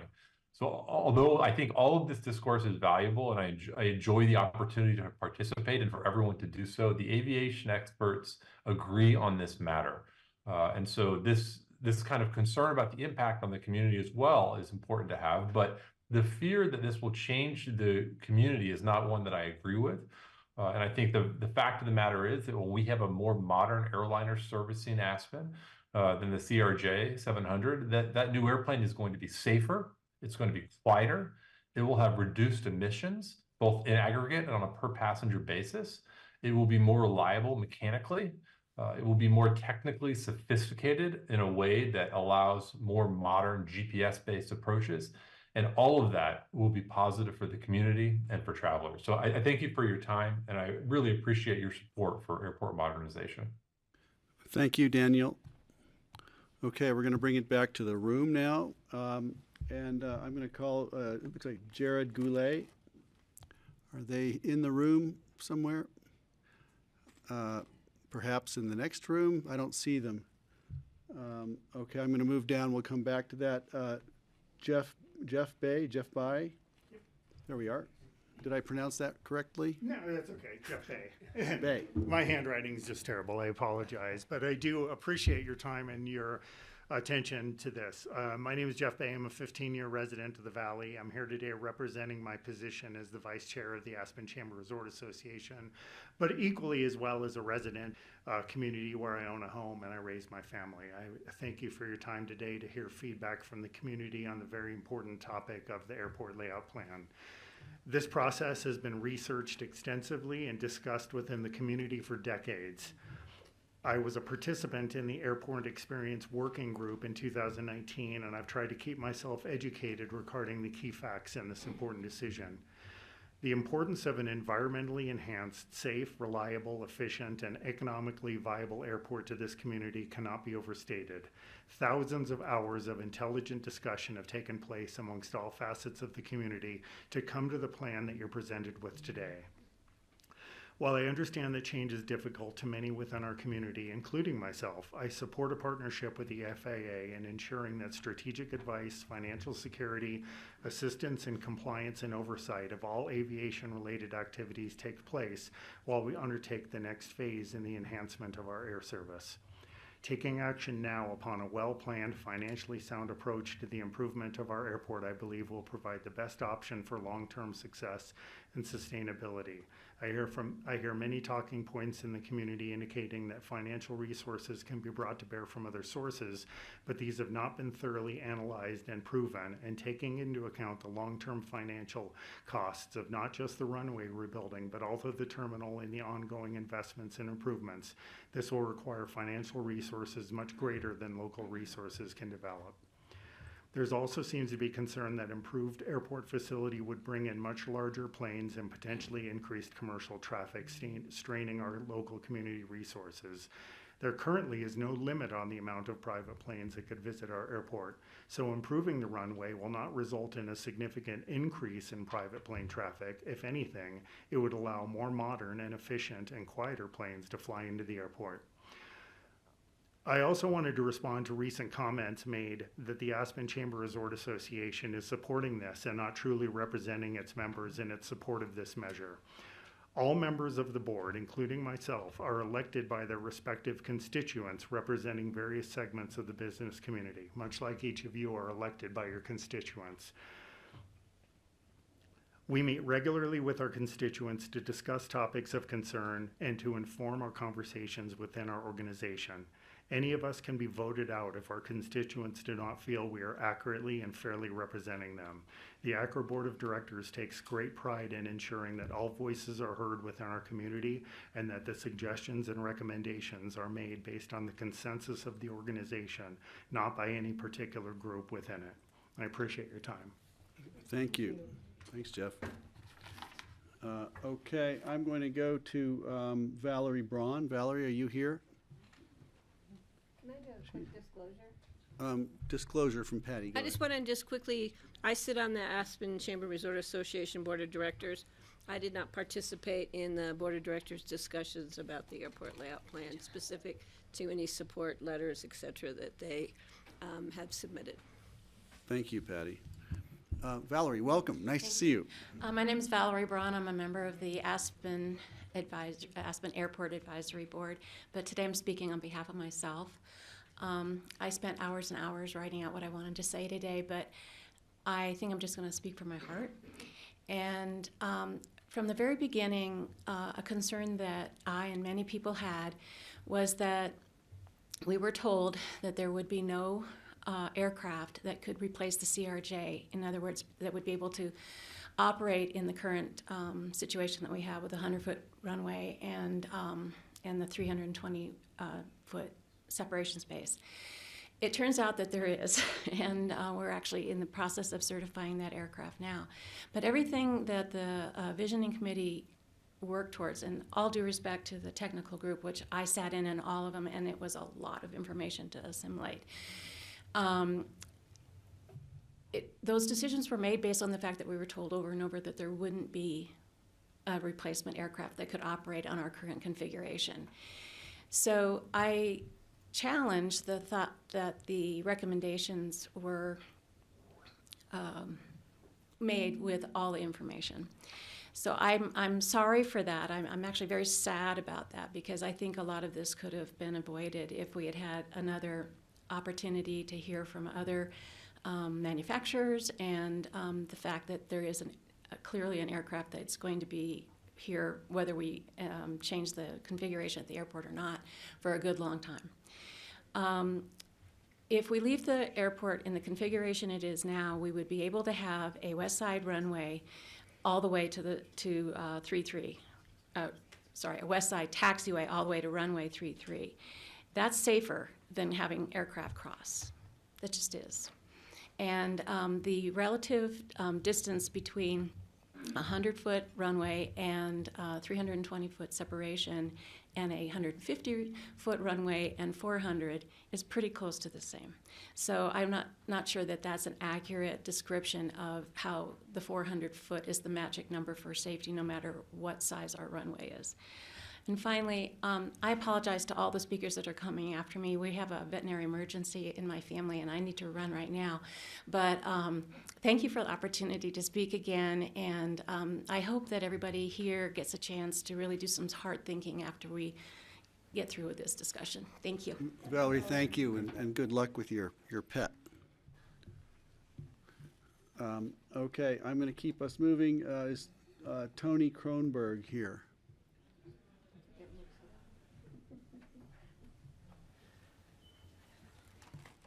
Welcome, Tony. Hi, everyone. Good afternoon. My name is Tony Kronberg, and I'd like to thank everyone. I'd like to echo everyone. Thank you to everyone that's been involved in this project.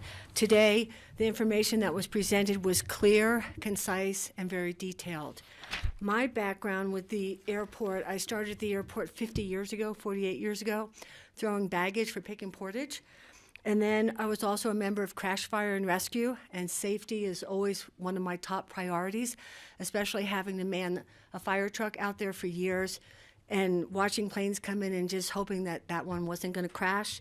I was also a member of the 123-member committee that first started to take a look at the airport.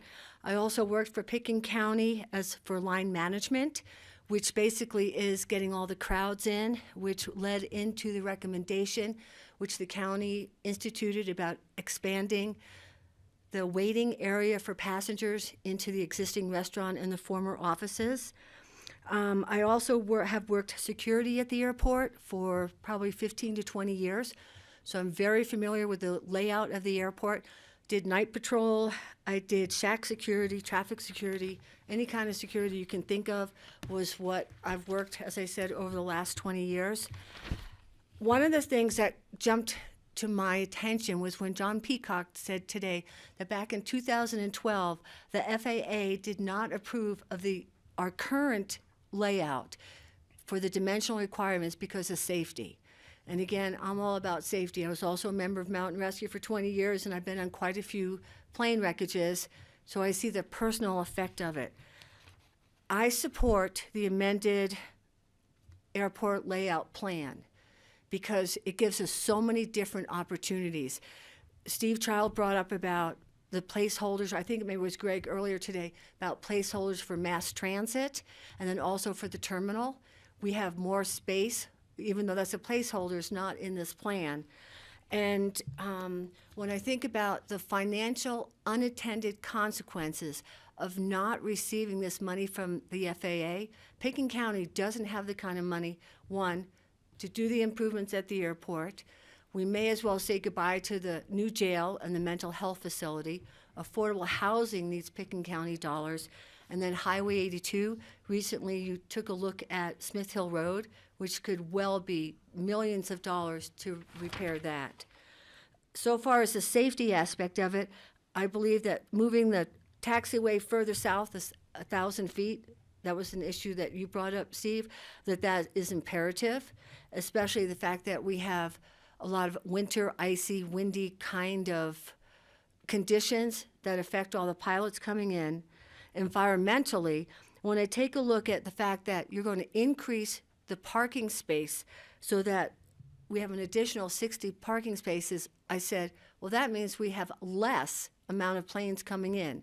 We have less touch and goes because they have a place to park. They don't have to go to Rifle and Park or go to Eagle and Park and then come back. So you eliminate the fumes, more noise. You're about out of time, sorry. Okay, so that's basically, I think I got everything in there. So, which is rare for me because I haven't spoken in public for quite some time now. But I just wanted to say thank you very much, and that it's been a long process. I've been involved in it since 48 years ago, 50 years ago. So for me, this would be a cause of celebration. And I know we all don't want bigger planes coming in, but Thank you. Thanks for coming. All right, thank you. Okay, Ann Clapper is on my list. Is Ann still here? She's coming up, okay. Do you need to disclose anything? If I had to disclose because of relatives, I would not be getting We're related by marriage. We're not married, though. No. Well, welcome, Ann. Thanks. I'm not a professional. I hate speaking in public, but bigger is not always better.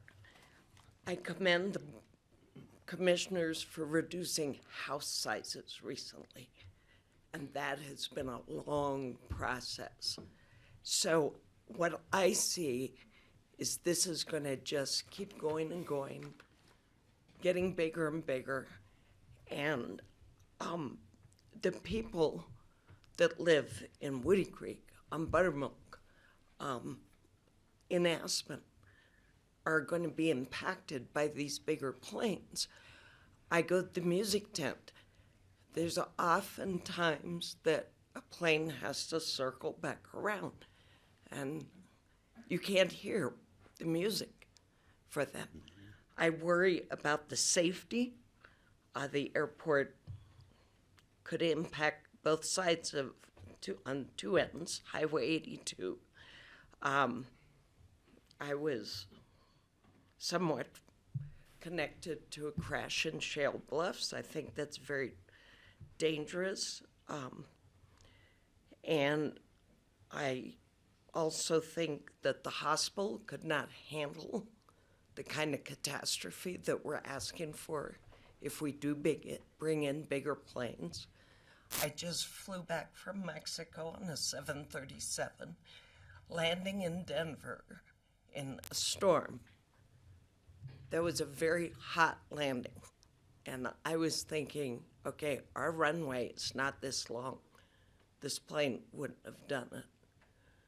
So that concerns me. I ski at Buttermilk occasionally.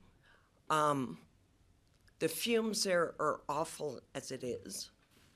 Our kids are exposed to that. All the little kids in the valley start out at Buttermilk, and that's a concern of mine. I'm also worried about this bigger terminal or a new terminal. I remember when, I flew in here in 1968 for the first time. And I think that, you know, it was a big event when we built the new terminal that we have.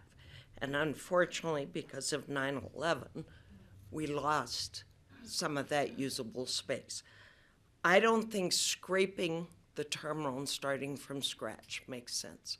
First of all, a landfill can't handle it.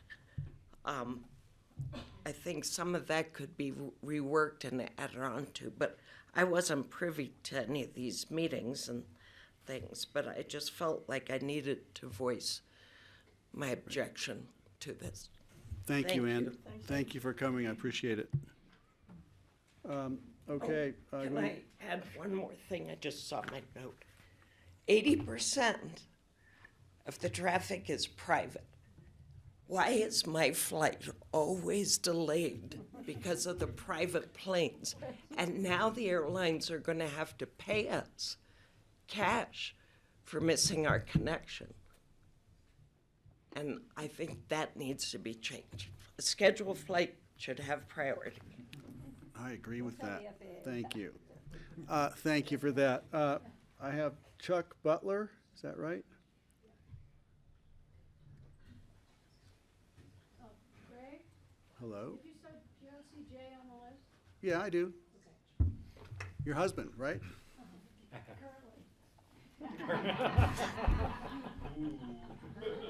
Okay, thank you. A little comic relief there. All right, folks, we're going to get back to it. Hey, Chuck, welcome. Thanks for having me. My name is Chuck Butler, Snowmass Village resident, been in the Valley about 20 years. I'm here on behalf of Citizens Against Bigger Planes and the unheard majority of Roaring Fork Valley residents who oppose the airport runway expansion and the bigger planes it will allow. We are distressed about the expansion of the airport runway and its potential impact on our valley. Bigger planes will forever alter life, the life that we know and love here, and that's why we started CABP, to preserve the quality of life in our valley that we know and cherish. I don't claim to have answers. A lot of experts in this room, so I'll leave that to you. What we're asking for is that something impactful decision like this be put to a vote of our residents in the November general election. I think the people should have a say in this matter, and that's all I have. Thanks for your time today. Chuck, thank you for coming. Thanks for that. Heather Kemp. Is Heather here? Heather's here.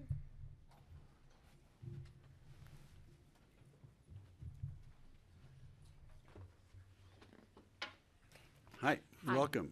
My name's Heather Kemp. I am also on the ACRA Board of Directors, but that's not why I'm here today. I'm here as a concerned business owner in Aspen. I have a small retail store, as well as I own a home in Pitkin County. Our airport, I've been so excited to see change since 2018.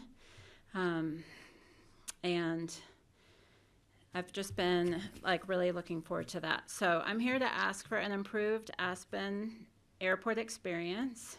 Since the current terminal does not meet current demand for commercial travel of our residents, it's wall to wall. I travel about not this year, but years prior, I traveled about every 3 weeks.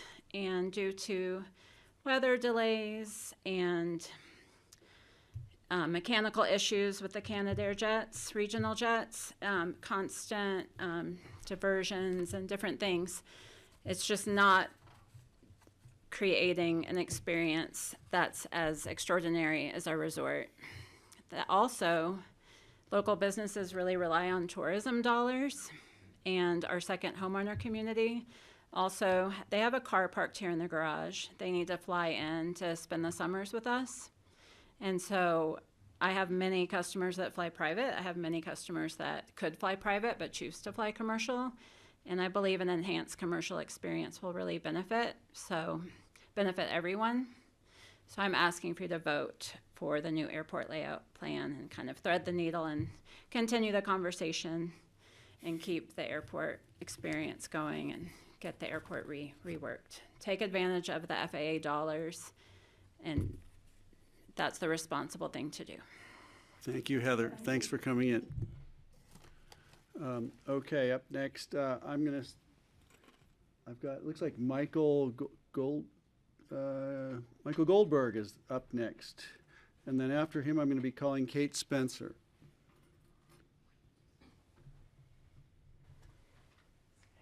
Welcome, Michael. Thank you, sir. I too am on the ACRA board, but I'm speaking for myself today, and I am in favor of the amended ALP. First and foremost, because I believe it will bring greater safety. Secondly, I think it will be considerably better on the environment.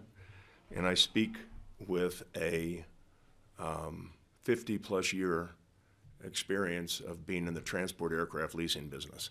I will say that, and I lease larger aircraft, and that's doesn't include anything that flies in and out of Aspen or would in the future be flying in or out of Aspen. What that 50-plus years shows me is how difficult it is to project what will really happen, particularly as it relates to fleet size. But the other thing that it's taught me, and it's been an expensive lesson quite often, is how much technology changes and how much quieter airplanes are today, how much more fuel efficient they are today, how much safer they are because of avionics. And on that, I would footnote also that I believe this is an issue of airport revitalization, modernization, and not expansion.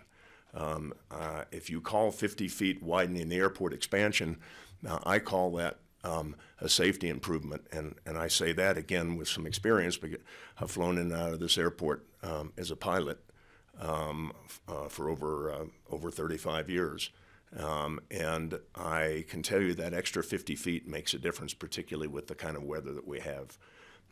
I think that Mr. Goldfarb in particular gave you the pluses and minuses from a positive and negative perspective, but I've watched this process for a lot of years. I've lived here 35 years as a full-time resident, and this is exceedingly important to me, my kids, and my grandkids. Thanks for your time. Thanks, Michael. I said, Kate Spencer up next. Thank you. And then after that, Michael Miracle. Hi, thank you. My name is Kate Spencer, and I lost my notes. I'm speaking as a full-time resident of Pitt King County and representing working folks and parents of children growing up in this beautiful Upper Valley. I do appreciate the hard work that you all have done and the Aspen Airport Advisory Board have done over the last few years. I was involved with the vision process on the focus group. So since 2019, I've been following this. During that process, I did feel like we were pushed toward the runway taxiway widening because of the airplane issue that Valerie mentioned earlier. And I still feel like those common ground recommendations are being used to push this current airport layout plan. And what I found interesting was the core community goals picture in the presentation, because I feel like either the previous airport layout plan that's currently approved or the new one that's being voted on today, they do address safety, and I think that that is very important, and we agreed during the vision process that that was the overarching goal, obviously, was safety. No one wants anything to happen here. But the three following core community goals, I feel are laughable to say that either of the plans addresses them at all. Reduce greenhouse gas and other pollutant emissions by 30%. How can we say that that's happening when we have no idea what will be coming in or out? It's just a comment. Managing the growth of airline enplanements to be consistent with community growth management plans. Again, we have no idea what's going to happen when the runway is 80 feet moved to the west. And then reducing noise by at least 30%. Again, there is one plane that might be certified to come in to this airport that's maybe going to follow the CJP 700 or whatever that plane is. And it is not more quiet or more efficient on fuel, as far as I'm aware. So I just want you to think about these things when you make your vote today. I don't think this is the end of the road for this discussion, but I just want to let everybody know that the commercial airlines are not asking for larger planes. We don't know yet of quieter, less pollutant airplanes that could come in here. We do know that there probably will be larger, more noisy and polluting planes coming in, but we really don't know. And I just can't get past that. I feel that the taxpayers are being asked to build an airport for the private plane owners. Thank you. Thanks, Kate. Michael Miracle, I think I had you on deck. Yes. Hi, Michael. Well, I know you all, and I want to just quickly speak to kind of a little bit of background. As you know, I've been part of all sorts of visioning processes and groups in the community. And while I am employed by Aspen Skiing Company as the Director of Community Engagement, a lot of the work that I do and a lot of the things I do within the company and a lot of the recommendations I make are actually what would be considered counter to the company's obvious on the surface interests of people volume and things like that. So I think I'm here more as a community representative than a company representative, and nothing that I am saying right now has been vetted by any of my coworkers, and we'll find out if they like it or not. So, I think, one of the things that, and I also sat on the community character working group. One of the things that I've noticed in this conversation is that it tends to be framed in degrees of bad things are going to happen. It really is being framed as a kind of, if we don't do this, this will happen. If we do this, this will happen, bad things. And I would like us to view this as an opportunity, specifically as it relates to transit. I have done a lot of work on transportation. I'm a big bus user and advocate for bus use. And if we integrate a sophisticated, luggage-friendly transit system into the new terminal, which we should, and with the Common Ground recommendation number 3 being seamless ground connectivity via transit, we are obligated to, I think. We could move what was used as the point of reference number, 3% of airport passengers using transit getting to and from town to Aspen and Snowmass. 3%, that is scandalously and unacceptably low. We could get that to 50%, we could get that to 75%. And I think many of the concerns you're hearing in the room are related to this sense of overwhelm that the community is feeling. And I think that most of those are actually tied to vehicle trips. And you are also doing the work in the other areas of our economy that are addressing this sense of overwhelm, which is working on short-term rentals and the impacts that come with those, and the kind of the explosion over the past few decades of the residential sector and the impacts of the service trips related to that sector. And then the last thing I'll say is that I think you have earned the right to make this decision. As people have pointed out, this has been a very thorough process. I've watched the meetings. I've watched you all represent the concerns, drill hard into the basis for those concerns so that you understand them. And I think the community has done this right, and you have done this right. It is right. What you have in front of you, I believe, is right for the community, and I encourage you to see that and accept it. Thank you. Thanks, Michael. 3 minutes and 1 second. You went over. Okay, Dave Tanner. Dave's here. Good afternoon, everybody, and thanks for making the time. I'm obviously relatively new to the community and to the honor of leading the Aspen One family of companies. And I want to thank you for welcoming me to the community over the last year. More importantly, I want to thank you all, like others have, for all the incredible work you and others in the community have done on this subject over the last few years. Earlier in my career, I was an Air Force pilot with 18 years of active duty and reserve service, flying 5 different types of airplanes, 4,500 flying hours. I've flown in dozens of countries around the world, including in Iraq. And I've also worked for Boeing, working on the strategy for the 787 and 737 production efficiency issues. Across these bodies of work, I've had significant interactions with multiple areas of the federal government and the FAA. The reason for raising all this to you is to tell you that I'm not only speaking as the CEO of the region's largest employer, but as someone who understands how the aviation world and the federal government work. There's obviously many views, data points, and perspectives to look at this from. But as I step back from this and I try to simplify it all, to me it all comes down to a matter of risk.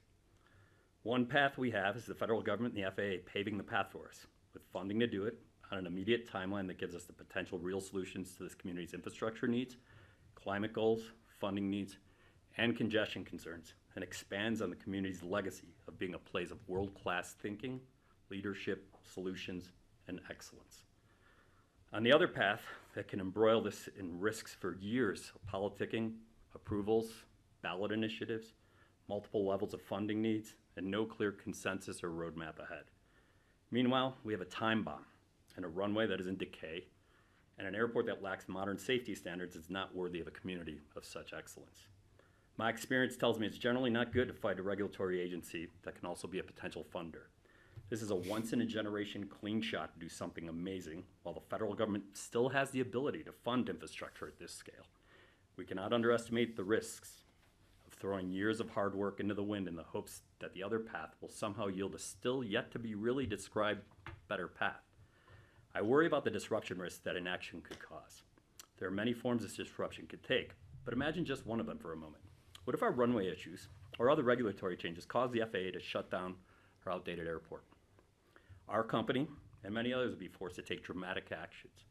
In response, the ripple effects would affect thousands of families across this community. Such an action could go on for a year or two while things get worked out, given how long these processes can take. Why would we take this risk? We still have not heard a compelling answer to this question. Our teams at Aspen One, like Michael and others, have been heavily involved in the community for years, studying this issue. I'm fortunate enough to have that great knowledge base supporting me as I stand here and sit here.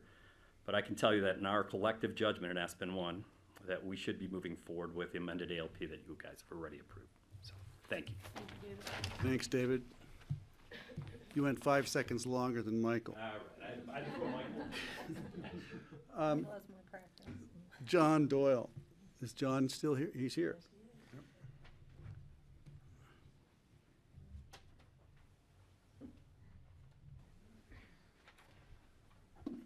Welcome. Hello, friends. Counselor. I'm John Doyle, here as a private citizen not representing Aspen City Council. I would like to say I do see several parallels in these airport discussions with the current entrance to Aspen conversations. The threat of losing federal funding seems to be at odds with our community values. And I'm concerned that the FAA has undue control over local community wishes. I believe that the private aircraft, which account for more than 80% of local air traffic, have had more impact on our airport and our community than commercial travelers do. And my understanding of the ALP is that there are no safeguards in place for some major concerns of the Vision Committee and the Common Grounds Committee: noise, environmental concerns, and most importantly, growth. I think the growth factor that has been discussed is quite a bit larger than what our community has said they'd be comfortable with. And lastly, I'd like to echo what Michael Miracle recently stated. We have a huge opportunity here to plan for the future and truly integrate a better mass transit system from the airport into Aspen. Only 3% of people using mass transit to get from the airport into town is unacceptable. We need to be leaders in this sector as well. I think planning for this and integrating a better mass transit system from the airport into town and eventually beyond is something we should all be thinking about, because this airport needs to last us as long as the current iteration has lasted us into the future. Thanks for your time. Thanks, John. I'm going to call James Hughes. Do you have any more online? Bill Thompson, okay, all right, thanks.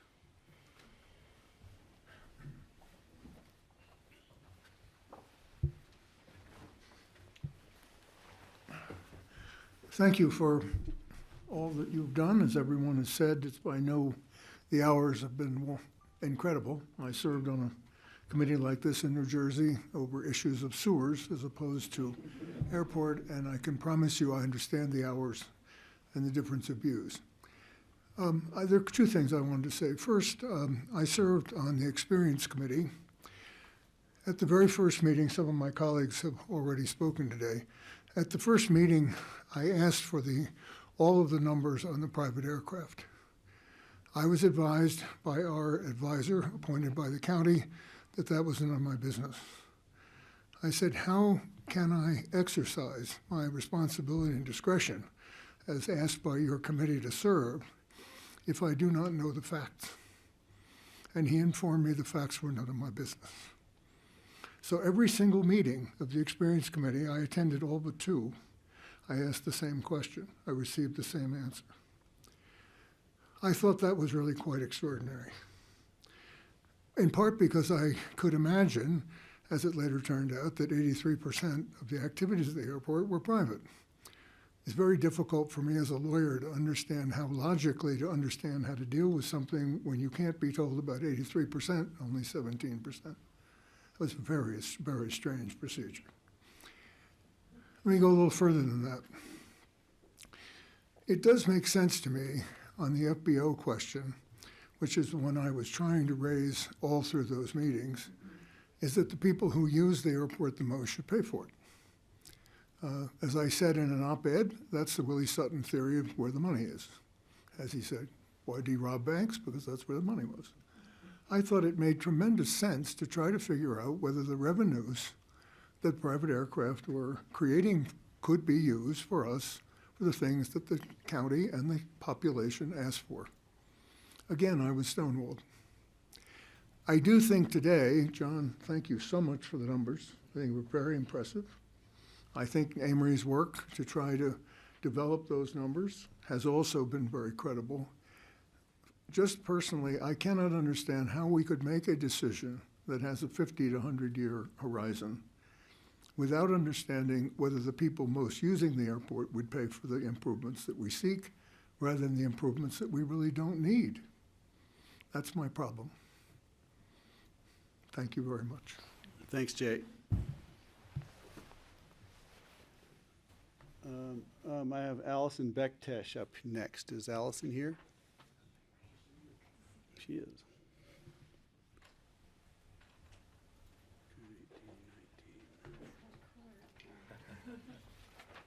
Welcome. Thank you.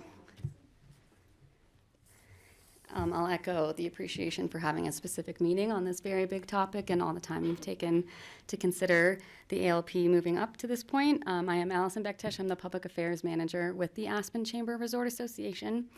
We are a member-based nonprofit, 770 active, diverse business members who have differing needs and opinions. Thus, we are run by a 25-person board of directors elected by the membership to represent them.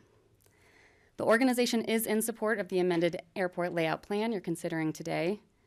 As is stated in no uncertain terms in the letter you included in your packet from the FAA, the active airport layout plan, already on file prior to this process, shows the runway being relocated 80 feet to the west. So that is not a change that you are considering today.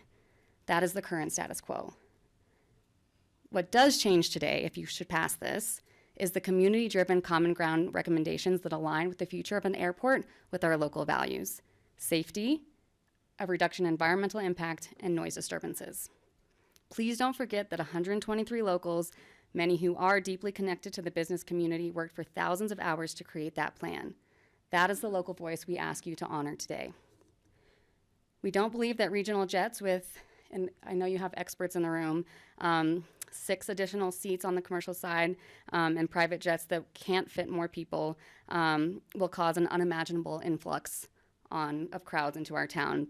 But it would be ideal if 6 extra people arrive by airplane and not car as they come and visit. Again, don't cast aside the locals. Hopefully ASE never becomes an airport that only services private air travel. And right now, serving commercial is not a primary visitor resource. That's not how most of our visitors get here. You only need to be at the airport on the first day of Aspen's spring break, if anybody was there, to know that this is the preferred travel method for our residents. And right now it's not serving that need. With an updated ALP sent to the FAA, we can get the terminal upgrades, runway resurfacing, and safety measures needed to assure locals and businesses that they belong among the air travel passengers in this valley, deserving of a modern airport, even though they fly commercial. As you've read from the letter sent to you by numerous local business owners and members of the workforce present in your packets of public comment archives, the business community and our locals are in support of moving ahead with the modernization process and safety upgrades. Again, we ask you to approve the measure today, and thank you for your time. Thanks, Allison. Okay, I'm going to go to Harrison Sachs. Is Harrison here? Yes, he is.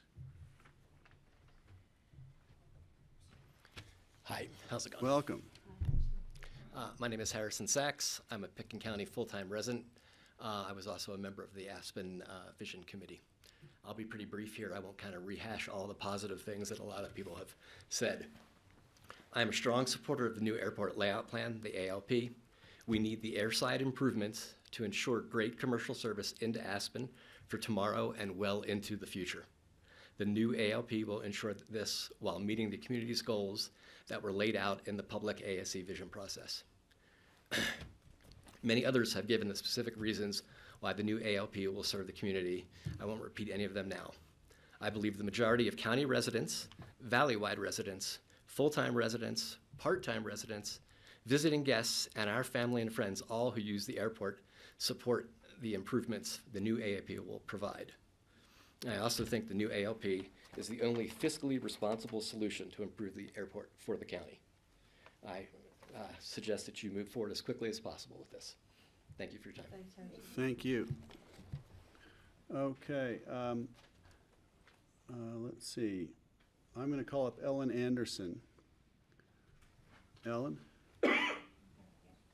John, could you pull that thing over? I think she brought that poster. If you could slide it over so it's in the shot. Ellen, I did you want this to be- stand? You can probably stand and use this. Well, okay, well, I just wanted to make sure the poster is invisible behind her Thank you. for everybody. We didn't know what it was. Is that on the No, I did not preview. Jumbotron? Yeah. Okay, Ellen, you're gonna have to get by the microphone. Sorry, you could sit there if you'd like. Your Can you choice. hear me if I stand here? A little bit. But I'm in front of the picture. It's a nice shot behind you. Great. Okay, hold on. We gotta fix something. Let's just do it the normal way. Just have a seat right there and you're good to go. My name is Ellen Anderson, and I've lived in Aspen Village for almost 50 years. This is real. This was taken January 1st at about 2 in the afternoon, and you can see this conga line of airplanes. And this is a representative photo. There's no trickery here, because there are I count about 10 or so aircraft here, and 8 of them are private, and about 2 of them are commercial. And that's about what the ratio is. About 83% private and 17% commercial. So this is what we have now. This is reality. Patty, I share your concern for safety. I see safety in 2 ways. There's acute safety, that's things that go boom and catch on fire and people die of trauma. Then there's chronic safety, and that's what our kiddos are breathing and that we're all breathing. And the cumulative effect over years and decades wears on the human body. I have been asking Picken County to do a scientific air quality study since 2018. And so far, Picken County has not done it. They say they're going to do it, but they have not done it. This is my point. This is the situation now. I do not understand how you could possibly move forward and make this worse before you know what the situation is today. If we allow bigger planes in, expand the runway, allow bigger planes in, there will be more flight operations. Now on a busy day we have 300, we could have up to 400 or so.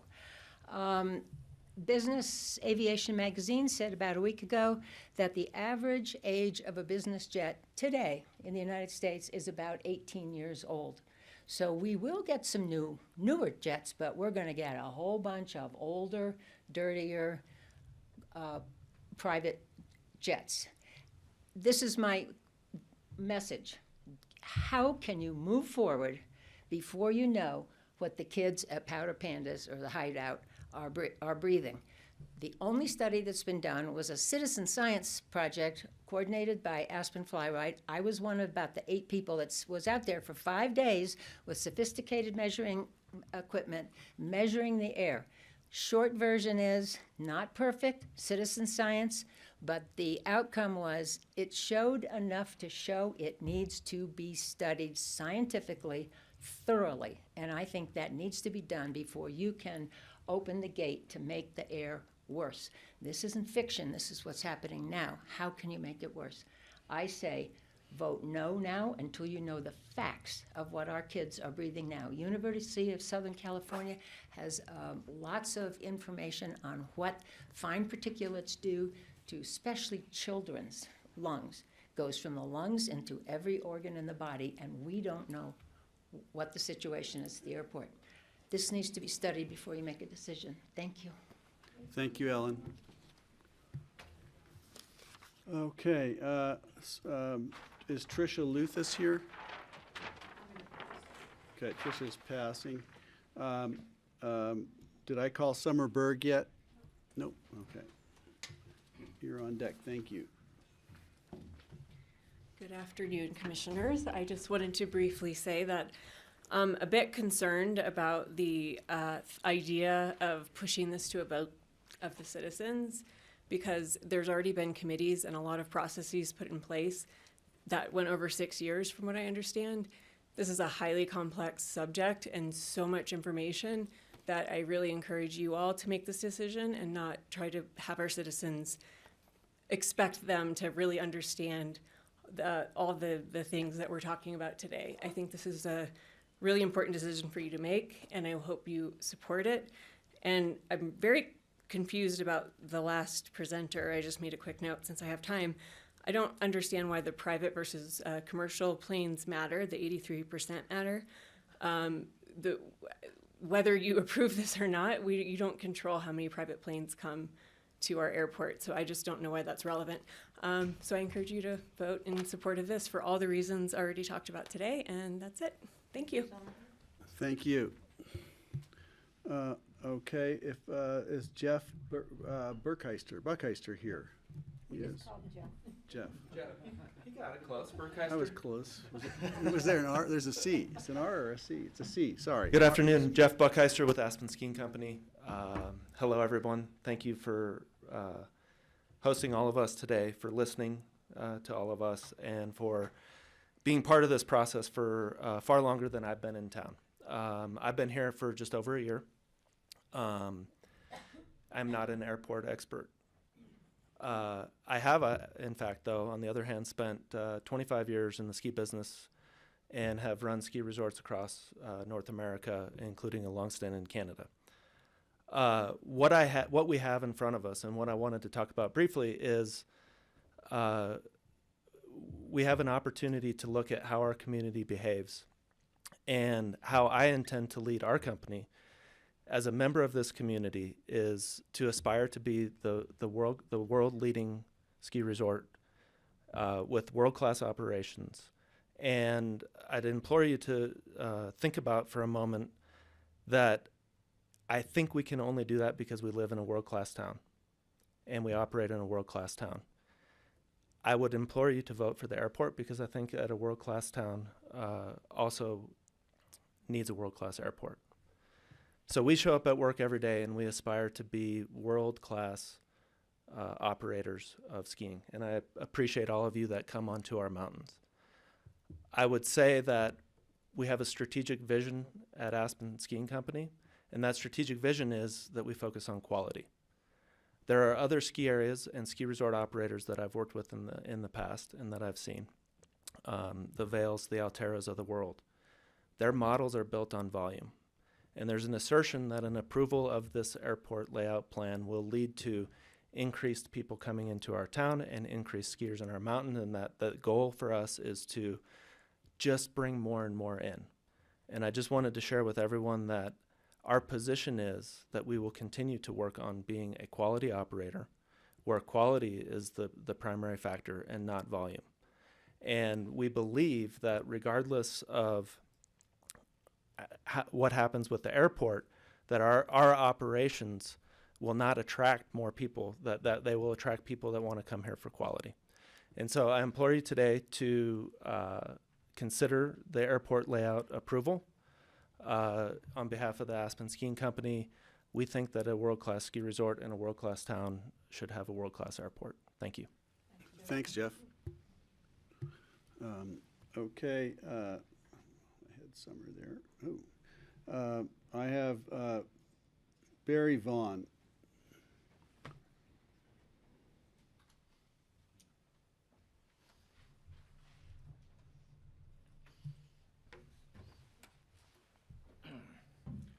Good afternoon. Believe it or not, I'll try to be brief.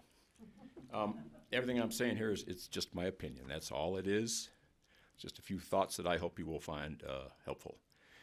Number one, based on a colloquy that was had between John Bauer and Amory Levins last year, there have been some assertions about the only downside to not moving forward with the ALP is a loss of discretionary funding. And I just myself am not convinced of that, because Bauer is trying to work with us, so he soft-pedaled and didn't go into explaining what he meant by the phrase nuclear options. But he warned us about that a year ago, and he warned us about that back in 2012 when he came up here for a meeting about the master plan. So I don't think it would be prudent for anyone to assume that that would be the only downside by not moving forward with this program. They're trying to work with us and not threaten us, but I think, as has been alluded to by John, that there are other things the FAA could do, other potential consequences, not that they would do out of vindictiveness, but just there'd be other shoes that would drop if we didn't move forward with this.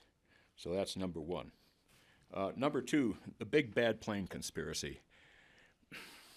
There's no Netflix grade B movie style deep state conspiracy here. Just don't believe it. Nobody is pulling the strings of staff, the AAB, the consultants. That's my opinion. You should trust them. You should be guided by them. You should also be guided by community input like you're receiving today. Take it all with a grain of salt. Most important, be guided by your own lights. Third thought is, fiduciary duty. That's something Jay and I learned about back in law school, different law schools 1,000 years ago. And this isn't legal advice, but the concept of a fiduciary is just somebody who holds property in trust for other people. And the rules for fiduciaries are this county holds, you as the BoCC in effect, hold the airport in trust for the local community and the flying public. And the rules for fiduciaries are be conservative, preserve and don't invade the corpus, don't gamble. You're trustees, not venture capitalists. This is not Las Vegas. In my mind, you have a duty to take the safer, less experimental, less speculative course, even if there are other seemingly more attractive but riskier alternatives. And with those thoughts in mind, there is just one prudent course for you to follow today. Just one, consistent with what you know, consistent with the Common Ground recommendations, consistent with all the input that you've received, and the reality that our airport is just a small part. It's of fundamental importance to us, but it's a very small, tiny part of the national airspace system. And there are certain realities that we need to recognize when dealing with that fact and what we're going to do with the future of this airport. So because of that, my request to you is that you please vote yes today and continue to lead us forward in the modernization of this airport. And also, please get that long-term Atlantic contract for the FBO signed. Please do those two things. Thank you for listening. Thank you, Barry. Let's see, I have Dennis O'Meara. And then if Jared Goulet is still around, he should let us know. And there's some online hands as well. Okay, we'll get to the online soon. Good afternoon. My name is Dennis O'Meara. I live in Snowmass, and I seem to be addicted to these meetings. I'll get help. We pity you. By the way, I'd just like to reinforce something Barry said. I did some research on FBOs. I don't know how you got that deal with Atlantic, but grab it quick because nobody is making that much money off an FBO. I've talked to several operators.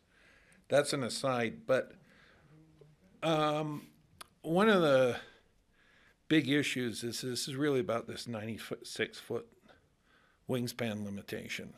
And I did some research on FlightAware, and the 96-foot wingspan limitation really has no impact on private jets.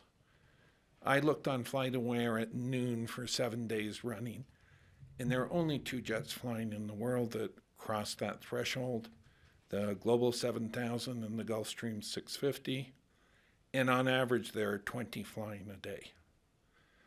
Teterboro is the most popular destination in the world for those jets, which kind of makes sense. You go where the money is. And if you scale it off, conceivably Aspen might get 1 extra flight a day. It's not the big issue. The big issue is commercial planes. And one thing that's very interesting to note, in one of the ALP documents, it listed every airplane that's provided commercial service to Aspen in the last 20 years. It was 2 versions of the DHC turboprop, the Canadair regional jet, and 2 versions of the British Aerospace 146. It's interesting to note that none of those planes are being manufactured today, and the manufacturers are out of business. So where are the planes going to come from? There's only 3 sources of transport aircraft in the world outside of the Eastern Bloc, and we're not going there. One thing that's very interesting, there's a great article in Wikipedia. We've had a 1.5% increase in aircraft efficiency compounded roughly over the last 50 years. It's quite extraordinary.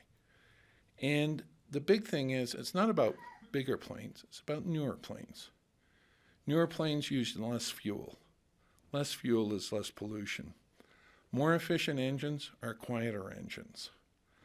And so right now, the airport is in a bad place because the only company building plane transport certified aircraft is Embraer. Well, Embraer is not in a very good financial position. Their backlog of airplane orders is 300. Boeing and Airbus together have 12,000 orders for single-aisle twins. It's pretty unlikely Embraer is going to be in business in 10 years from now, even 5. They'll probably be like Bombardier. They'll sell off the line or close it and just focus on the business jet market. So this is really more about the commercial customers. You can keep an airplane flying forever. Cape Air still flies up and down New England coast with 30-year 1960 vintage Cessnas. And it's a great ride, but it's not one I want to do in the mountains in the winter. And we really need good, efficient air service. And efficient is also fuel efficient, which is also environmentally friendly.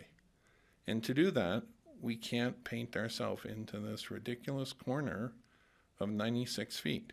The impact isn't on private planes.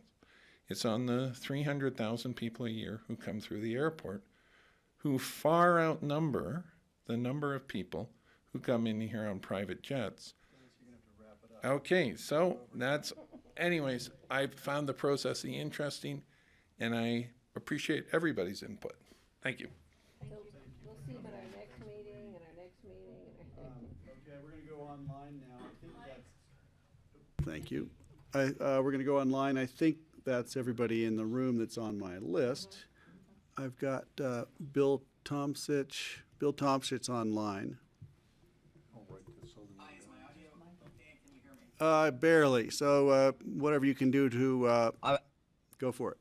I will speak up as loud as I possibly can here. And just so you know, all the other online speakers seem to be heard very clearly online. So there may be a speaker issue within that room. But I just want to follow up. It works online. It doesn't some work comments here. I made. Go ahead. I want to follow up on some comments I made about 3 weeks ago on the 20th of April when I detailed all the new larger private jets that are being built and might actually be introduced into the Aspen airport should the runway dimensions allow, and they are all quieter. In fact, there have been, I think, 6 out of the 26 speakers so far that I've been listening to have expressed concerns about noisier, bigger private jets that are going to bring a lot more people. The reality is, other than the old Boeing BBJ or Boeing business jet, most of which fell out of favor prior to the stock market crash back in 2008, all the larger aircraft, and as Dennis just mentioned, they include the Gulfstream 650 and the Global 7000, 2 of which are flying today, and several other models coming into the future. They're all quieter, more environmentally friendly, a lot more fuel efficient and greener. So I think, as I agree with Dennis and several other speakers, that larger private jets really should be a non-issue. So I, again, encourage you all to take action. I've been involved with this process throughout from the beginning, sat on the technical working group, sit on the Aspen Chamber Board of Directors, and have been involved as both a citizen of this community and involved with the airport for the last 29 years. So I applaud you all for your patience through this entire process, and thank you for, sounds like you're about to take some action very shortly. Thank you, Bill. I'm going to go to Richard Stetner next, online. Hope I pronounced your name right. Great, thank you. Can you hear me okay? Yeah, just get as close to your mic as you can. Got it. Well, first of all, as everyone has said, thank you so much for all of the time that everyone has put into this. I've lived in the Valley for 14 years. I own a house in Pitkin County. I currently work for the Aspen Institute as the VP of Campus Facilities and Operations.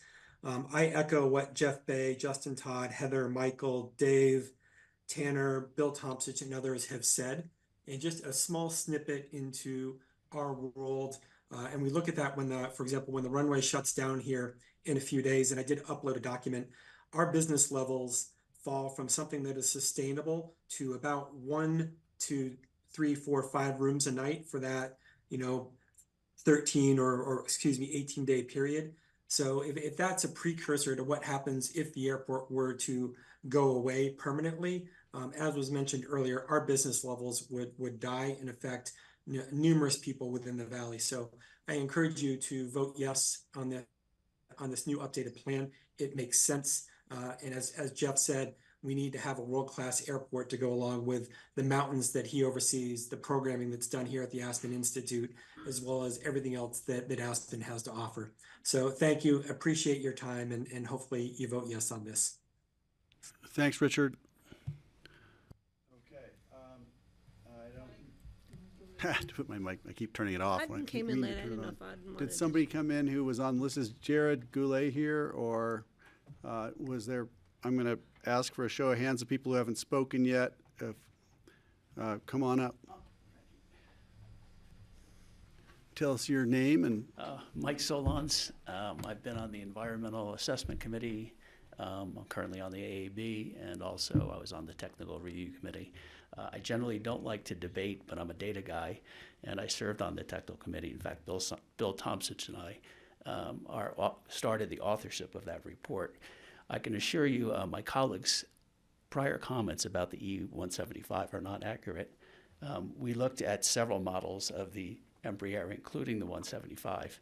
I have the data here on the from Kimberly Horn that was submitted during the technical review process. If anybody wants to see it, I make it available to the commissioners or to the public. But I can assure you we did consider that aircraft. One of the reasons that we didn't think it was serious at the time is that it didn't have quite the thrust available to operate safely. Since that time, they've come up with a software fix that boosts the thrust available so that it could potentially operate into Aspen. It's still yet to be seen, but that's what they're working on. So I just wanted to correct the record that we did review that aircraft. And from the AAB, we've spent a lot of time over the last couple of years reviewing this, and we hope that you'll support the ALP, revised ALP process. Thank you. Thanks, Michael. Is there anyone else online? Anybody else in the room who would like to speak? Going. There's one. Suzanne, I see you back there. And somebody else. Okay. Online. Okay, thanks. I'll show you what this led me to. going across the street and buying a Diet Coke. I don't think that today, I think that today, because I feel so much emotion over this, that I probably won't make real good sense. I feel like a 2-year-old, and what I'd like to do is just lie down right there and throw a tantrum. That would echo exactly what's going on inside me. Years ago, I served on the Clean Air Board, chaired that board for about 6 years when we were working on the dirty burning wood stoves, fireplaces, and smoking. And that process taught me far more than I wish I knew even back then, and I can't think that it's gotten better over time, about what small particulate pollution does to us and to our children. As someone pointed out here, maybe somebody pointed out that it is much worse for our children. We keep hearing about buttermilk area and powder pandas and the smell of jet fuel.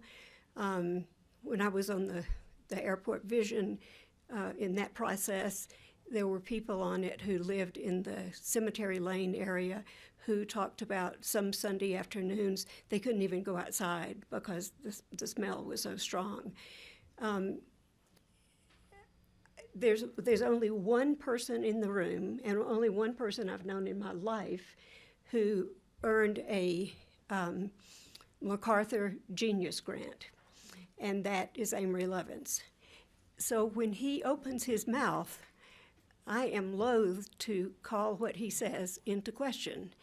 He gives me hope that we can hold on to our community character, that we can stay as quiet as we are. When I was on the Vision Committee, I asked a Delta representative who came over from Denver. He was talking about how all the new planes would be so much quieter, and I said, how much quieter? And he said, I'll have to get back to you on that. I asked him if he would get back to me on that, and he never did, which makes me think we're hoping and wishing for the ferries to deliver something that will save us. But I just think we should listen to Amory. If he is finding a way through this, and if other people are expressing concerns about the health and safety of the community, I think you should go with that. The one thing that I saw very clearly from what Amory said was that the first item, safety, might be covered, but the next 3 items that were voted on unanimously, approved by the Vision Committee, the Airport Committee, those I don't think are covered at all. I think because what you're about to do, what you could do, is approve larger planes, and that has a lot to do, I think, except for our wishing for the future, has a lot to do with noise, pollution. So with Amory's comments about how we're just imagining that you are going to live up to what the Visioning Committee said, I don't think so. I don't envy you having to make this decision, and I appreciate the time that you're spending on it. But I hope that you'll talk a little longer and question it a little bit more, because I think maybe the airlines are saying it's all going to be quieter and it's all going to be cleaner, but we don't know that. And I know, because I've heard Ellen Anderson speak over the last 45 years about what time she gets up, what time she can go to bed, and the disturbances at her home, never mind in Woody Creek, those aren't going to get better, I don't think. Thank you, anyway. Thanks, Suzanne. Thank you, Suzanne. Okay, there's one more online. Well, we might have to go to a break. Oh, something just crashed or got booted out. Okay. Well, maybe we will take a short break because I don't want to continue until we know we're back online. 5 minute? Is 5 minutes okay?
Okay, we're back with our public comment for the ALP discussion. There were a couple more people on my list.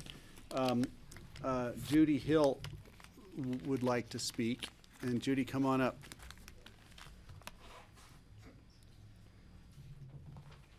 This one?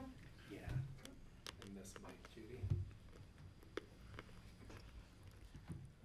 Well, Amy doesn't know that I'm speaking today. I came here in 1970 and was a part of John Denver's WinStar, greeted RMI with John Denver's WinStar in those days, and have spent my career making photographs of nature. I've lived my life here in Aspen chasing our dream, all of our dreams, of keeping the world safe and our communities thriving and growing. I've supported and watched Amory's work for these many, many years, and I know that you all have too. My purpose is, in speaking, is just for the board to think deeply about the contribution that he's made, particularly to the world and to the community, and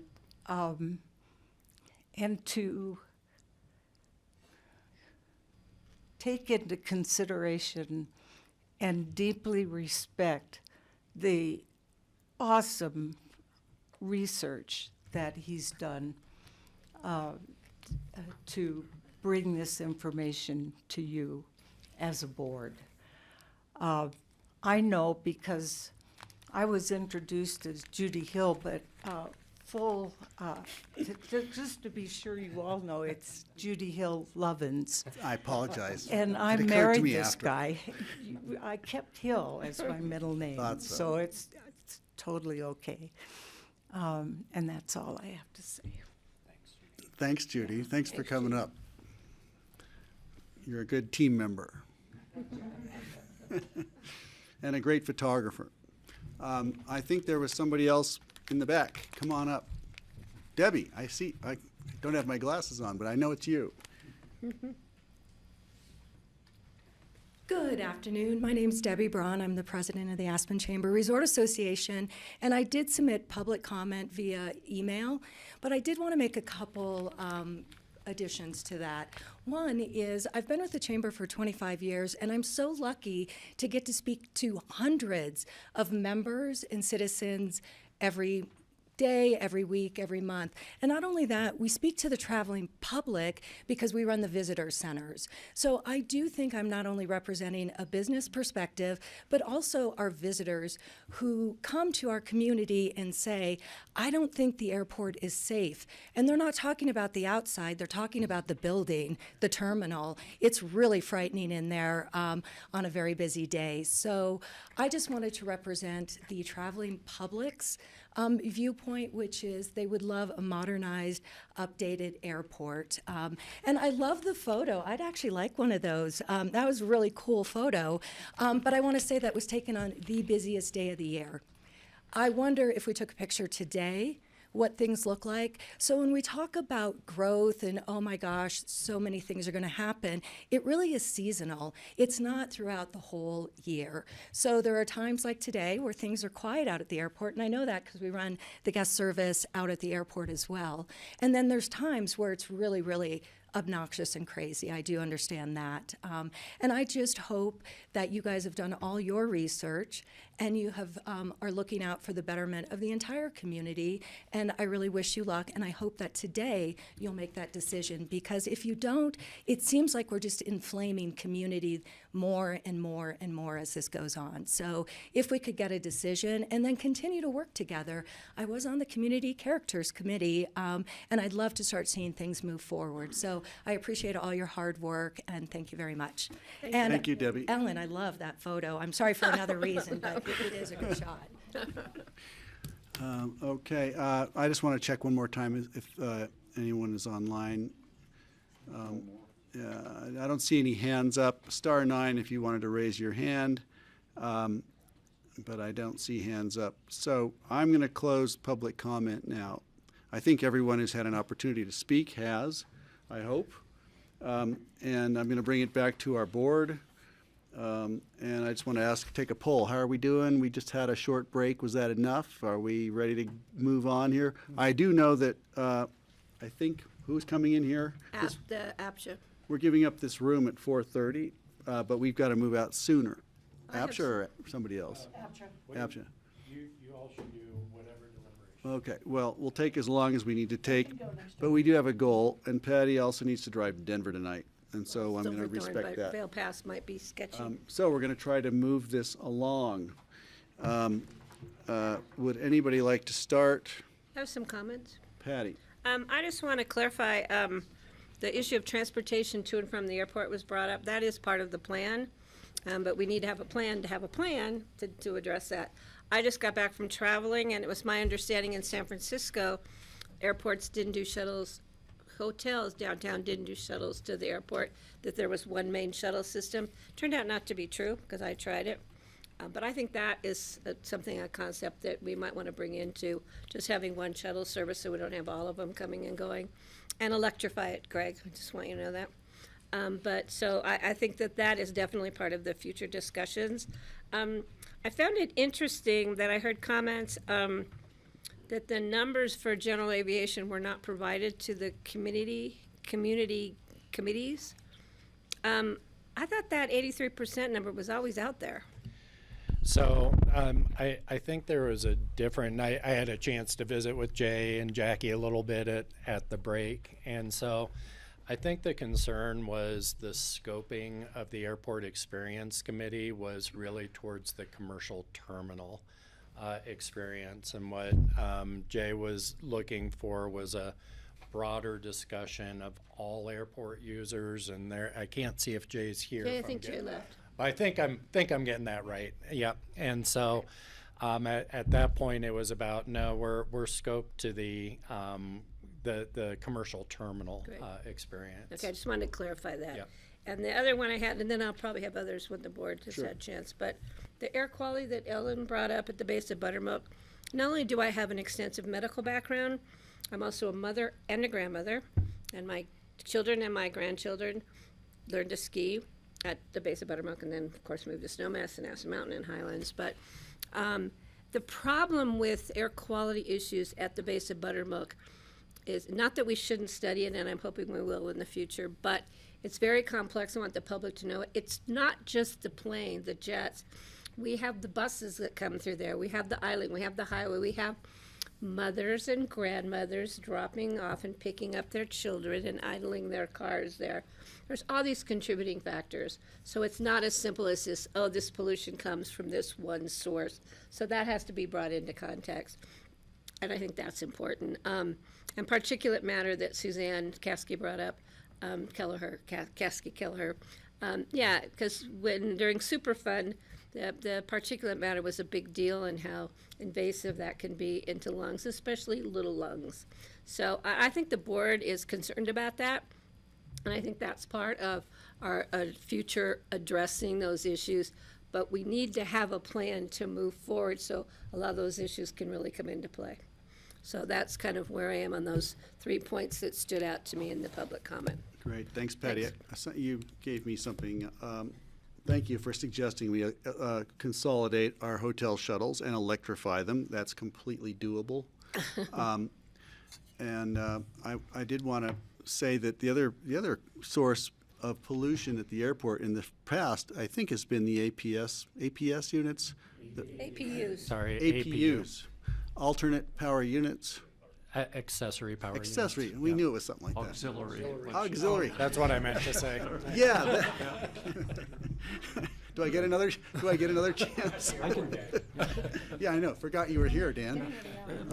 But Greg, you're right on that, but that was more at North 40 because of where the butts of the Right. jets line up. Right. Excuse me, but So that's what we they have are. ground source pollution, which I think is a much easier fix. We have the airplane pollution, we have cars on the highway, trucks on the highway, buses on the highway, idling cars at Buttermilk. It's amazing how people idle their cars. Yes, we have a problem, and we do need to get to the bottom of it, and it's frustrating how long things take. That's my comment on that, and I do want to get to the bottom of air quality. As a commissioner, I would certainly vote in favor of whatever we have to do to understand the situation better. And I think we're on track to doing that. So Francie had her. Francie and then hand up Steve. first. Just while we're on that subject, thank you, Andor. We live, well, I don't, but the airport lives in a very small valley, and it's an airport. And everybody wants to have an airport here. Most people want to have an airport here. So it's just like people want to drive cars, even though they know cars put out pollution. So for us to pretend that we can live in this tiny valley with an airport and have perfectly clean air is a fallacy. We can't. If we want to have airplanes, we're going to have pollution. I'd be okay with no airport. I use the Denver airport. But nobody else in this room is going to be okay with no airport. And so it's the cost of flying in and out of Aspen. Just like the cost of owning your car is the pollution that you put out. Even if you drive an electric vehicle, which I do, that electricity is generated somewhere, and that creates pollution. So our footprints are heavy, it's true, but that's partly because we drive and fly. So we can't change that entirely. I wish we could, but we cannot. And we also can't change the future of aviation. We can't tell everybody what kind of plane they're going to fly in and tell the airlines what planes they're going to buy. It's just not in our power to do that. So I would like to make this decision without those particular aspects influencing our decision, because I don't think they're pertinent. Thank you, Francie. Steve? I wanted to clear up couple of the comments that people had made, and then I'll do other comments later. There was a comment made about the taxpayers shouldn't have to pay for the improvements at the airport. The taxpayers do not pay for anything at the airport. It's all paid for by airport users. They pay their passenger facility charge, the fuel sales, the landing fees, the car rentals at the airport. All those things pay for the improvements at the airport. The FAA, I think, gets the majority of their money across the whole country from passenger facility charges and the fuel sales tax, or fuel sales, I guess it's a tax. That's what pays for airport improvements everywhere in the whole United States. So I wanted to get rid of that misconception. Another misconception is that the bigger planes that might fly in here, bigger meaning wider wingspan, are going to be noisier and more polluting, less fuel efficient. Actually, the reason that they have longer wingspan makes them fly more efficiently, so they burn way less fuel. They are way quieter. We have letters, I think it was from residents at the area of the Burbank Airport in California, Orange County, I believe. where they started having the Airbus 220 fly out of there. The residents were really afraid of this bigger plane, thinking it was going to be so much noisier and everything, and actually they were like totally pleased with the reduction in the noise. I think the planes, they're able to take off faster, they get up in the air faster, they're more efficient flying machines. So the idea that, you know, things are going to get noisier and more polluting, I think, is a misconception. The third misconception I want to bring up, and this has to do with my dear friend Amory Lovins.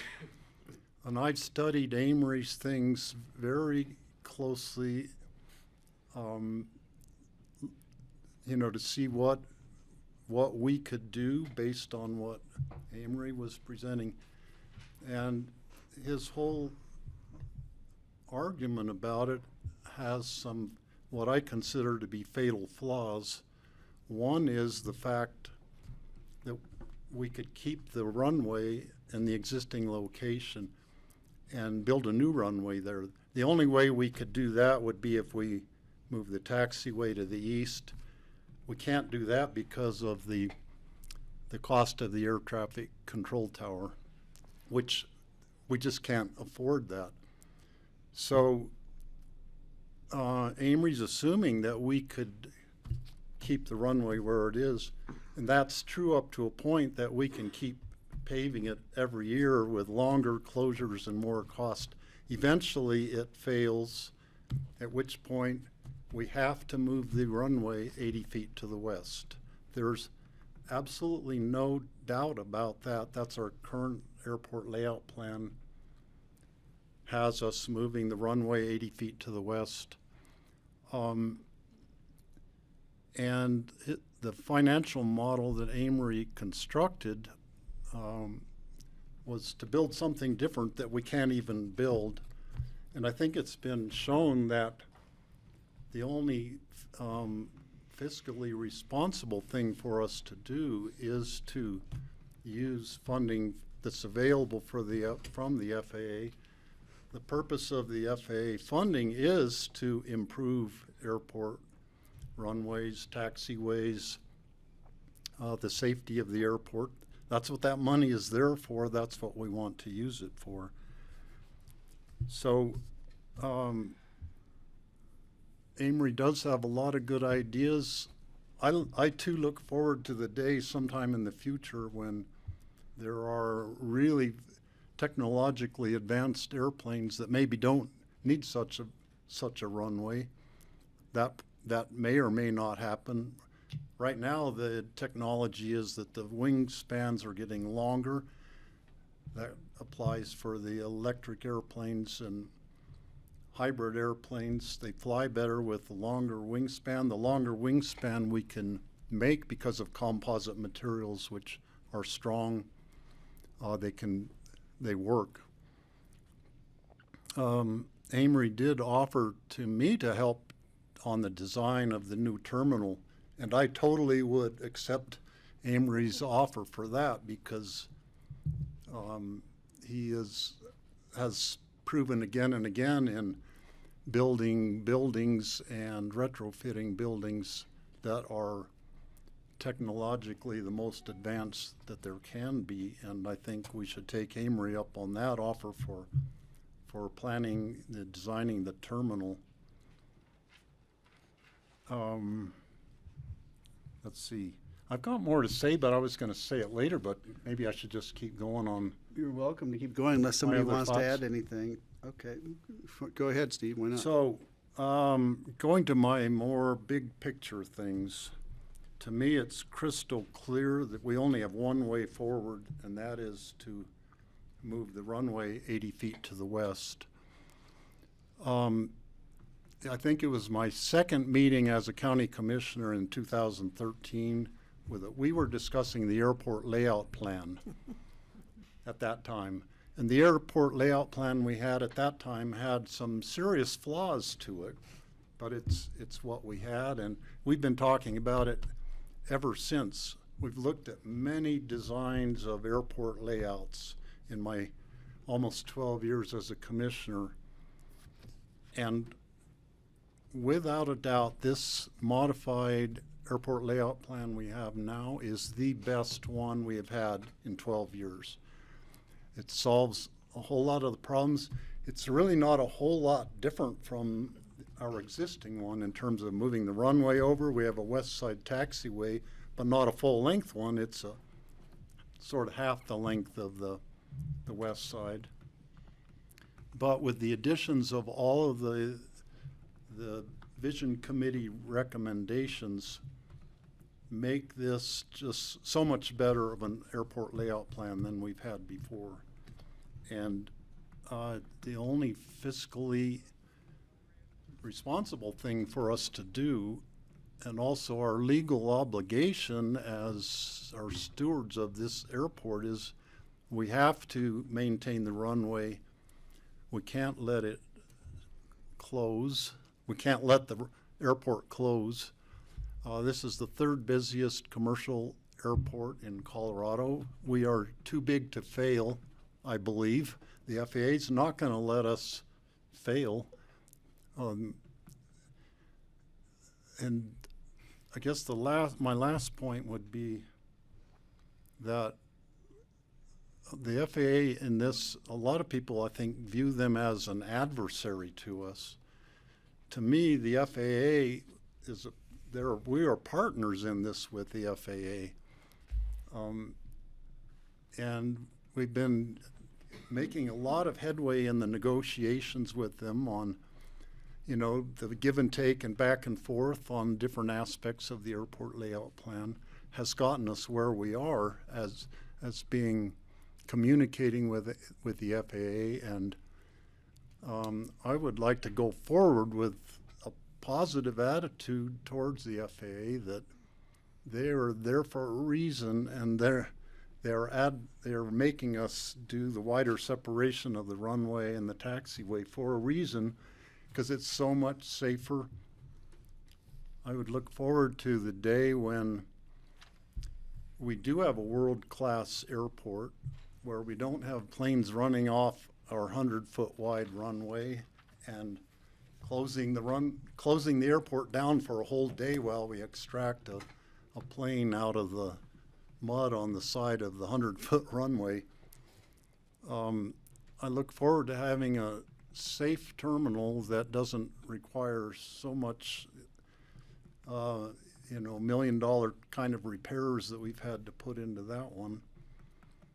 A lot of you maybe don't know, but the tarmac slopes down into our terminal.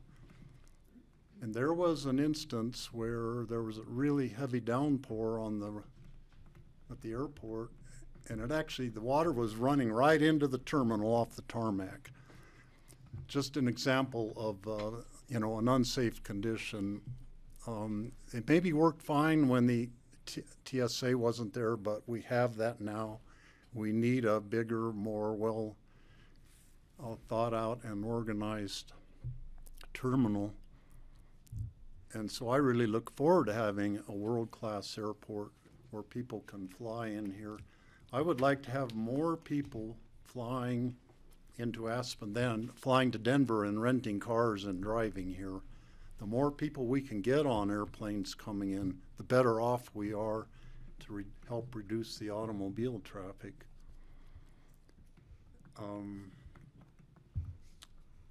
So I guess that's it for now. Thank you. Thanks, Steve. Appreciate it. Good thoughts. Does anybody else want to weigh in? Yeah, I don't have anything specific. I'm just going to sort of give my summary of where we are. Are you ready for that? Sure, please. To me, there's no question about what is the right thing to do here. And I've thought about it hard and long. And I've done a lot of research, nothing like what Amory does, I admit. And I respect Amory also. I don't understand Amory's motives in this. I can't figure out why he's opposed to what to me seems the clear path. I've been to the FAA and seen them tell us really clearly where it's at. And where it's at is we need to fix our runway. We need a new runway. They will not support us fixing the old runway. They will not support doing any work for us if we don't increase the size of our runway and increase the separation between the taxiway and the runway. And it's not a fight that we should be taking on. I agree with Steve. The FAA, they are not our adversary. They are our governing agency that tries to keep our air travel safe. That's what they do. And they know a lot more about what makes an airport safe than anybody in this room. And except maybe for Brad and Dan, just, you know. Anyway, I respect the work of the FAA. I respect their guidance, and I respect their ultimatum and the money that their approval will give us access to, because we cannot afford to run Aspen Airport without federal money. We just cannot afford to do it. We had a lot of issues around our property taxes this year. Pretty sure that we don't want higher fees at the airport in addition to our increased property taxes. I mean, we can only put so much into the airport. We have other priorities in the county as well. So we can't afford it. That's the bottom line. It's our fiduciary duty as the commissioners to do the most responsible thing for our enterprise at the airport. And that is to move forward now and accept the federal money and fix the layout at the airfield.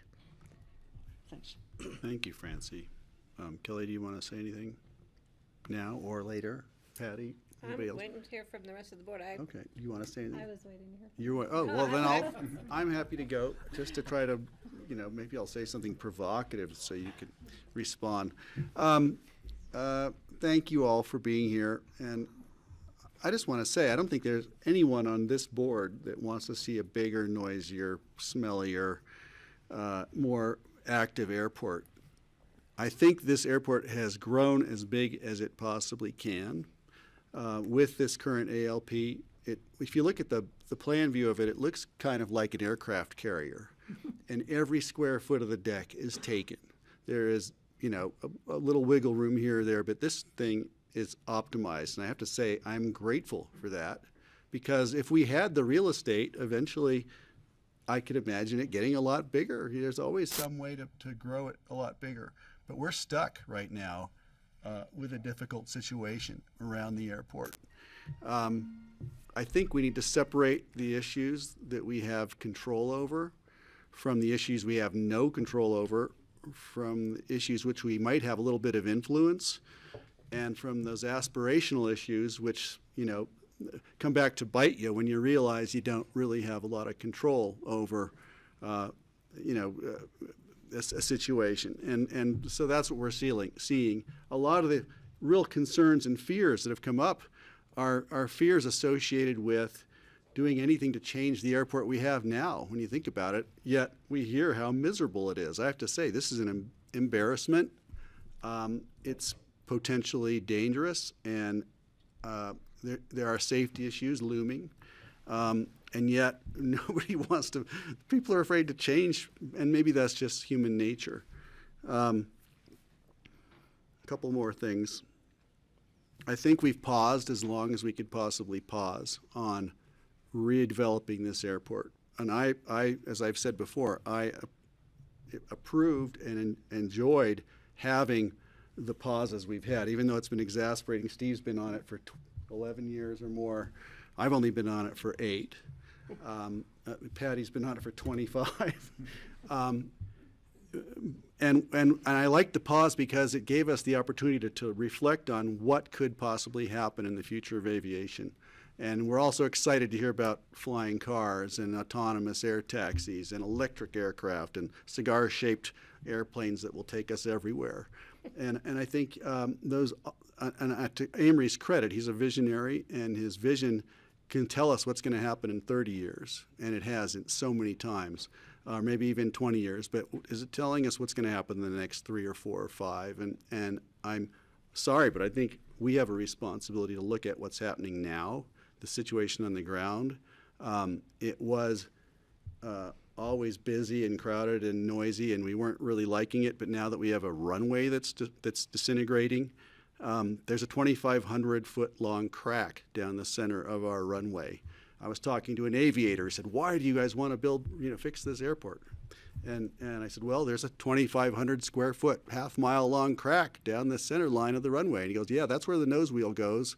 And I don't know if I convinced him that it was a good idea or not to go to work on this, but I don't feel we have a lot of good, responsible, and safe choices other than to move forward with an ALP. I think that the risk issues strike me. And sitting in this chair, if it's my responsibility, the safety of this community, the fiduciary financial responsibility of this community is on my shoulders all the time, and as is with the rest of our board and our staff and the people that are leading in the community as well. We're talking about taking huge risks if we don't go forward in accepting the FAA funds, and we try to defy them with some creative and untested theoretical idea. And so I'm not going there. Regarding safety itself, we do have safety issues and we need to fix them. I don't want to be embarrassed about our airport any longer. I do think we are the best ski area and resort cultural center on the planet, and our amenities do have to reflect that. We do make our money off of tourism, and it's also part of my identity. I'm a skier, damn it. And I want to live in the best ski town, and that includes sometimes having to actually upgrade our equipment. And so this is what I think we need to do. If there's anything left on here, I just want to see if there's anything else. I don't think it ends here, as somebody said. I expect everyone who has a passion about our airport to continue participating. We're still going to be trying to influence the FAA and everyone else to bend them to our will one way or another regarding environmental topics, noise, air quality. You know, it was funny, I think it was the head of United Airlines a while back predicted that our airport would become privatized in the not too near future. The end of commercial air travel for Aspen, to me, would be the exact opposite of what everyone has been worried about, or actually wanting. It's the exact opposite of what everyone wants. So I'll stop now because I'm starting to ramble, but this is what's going on in my head. I think that I do encourage my fellow board members and the community to stay involved. We do have huge environmental issues. It occurs to me that the Federal Aviation Administration is not going to meet any of their environmental commitments and goals, nor is the U.S., the feds at all, really. And I'm hoping that we can be a model for them on how to do it right. And hopefully they'll work with us, and maybe they will give us a little leeway to help decide reservation systems to get the commercial flights in, going for cleaner aviation fuel. There are things that we can do, but we're going to need them to be on board with us, and hopefully we can offer our assistance to them in some way. But it's really like a mouse trying to tell an elephant what to do. So good luck to us with that, but I'm aspirational. We'll stay aspirational. That's all I've got for you. Okay. Kelly.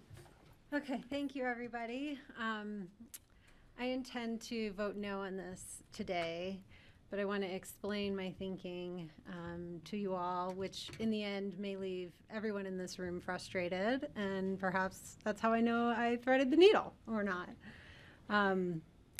I think that there's a lot of passion around this topic, and I believe that the full range of that passion deserves to be reflected in how this board votes. However, if we were a split board and this was a 2-2 vote and I was the deciding vote, I would vote to support to move this ALP forward. And I have a lot of competing tensions about trying to weigh my decision here. I sit in my role as a representative person on this board, and again, I think that the range of voices deserves to be represented here. I also sit as an elected official that takes seriously my responsibilities to protect the safety and financial health of our assets, of which the airports is deteriorating and deteriorated.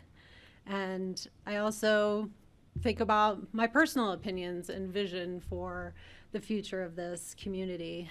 And quite frankly, the tension between those three identities is unresolved.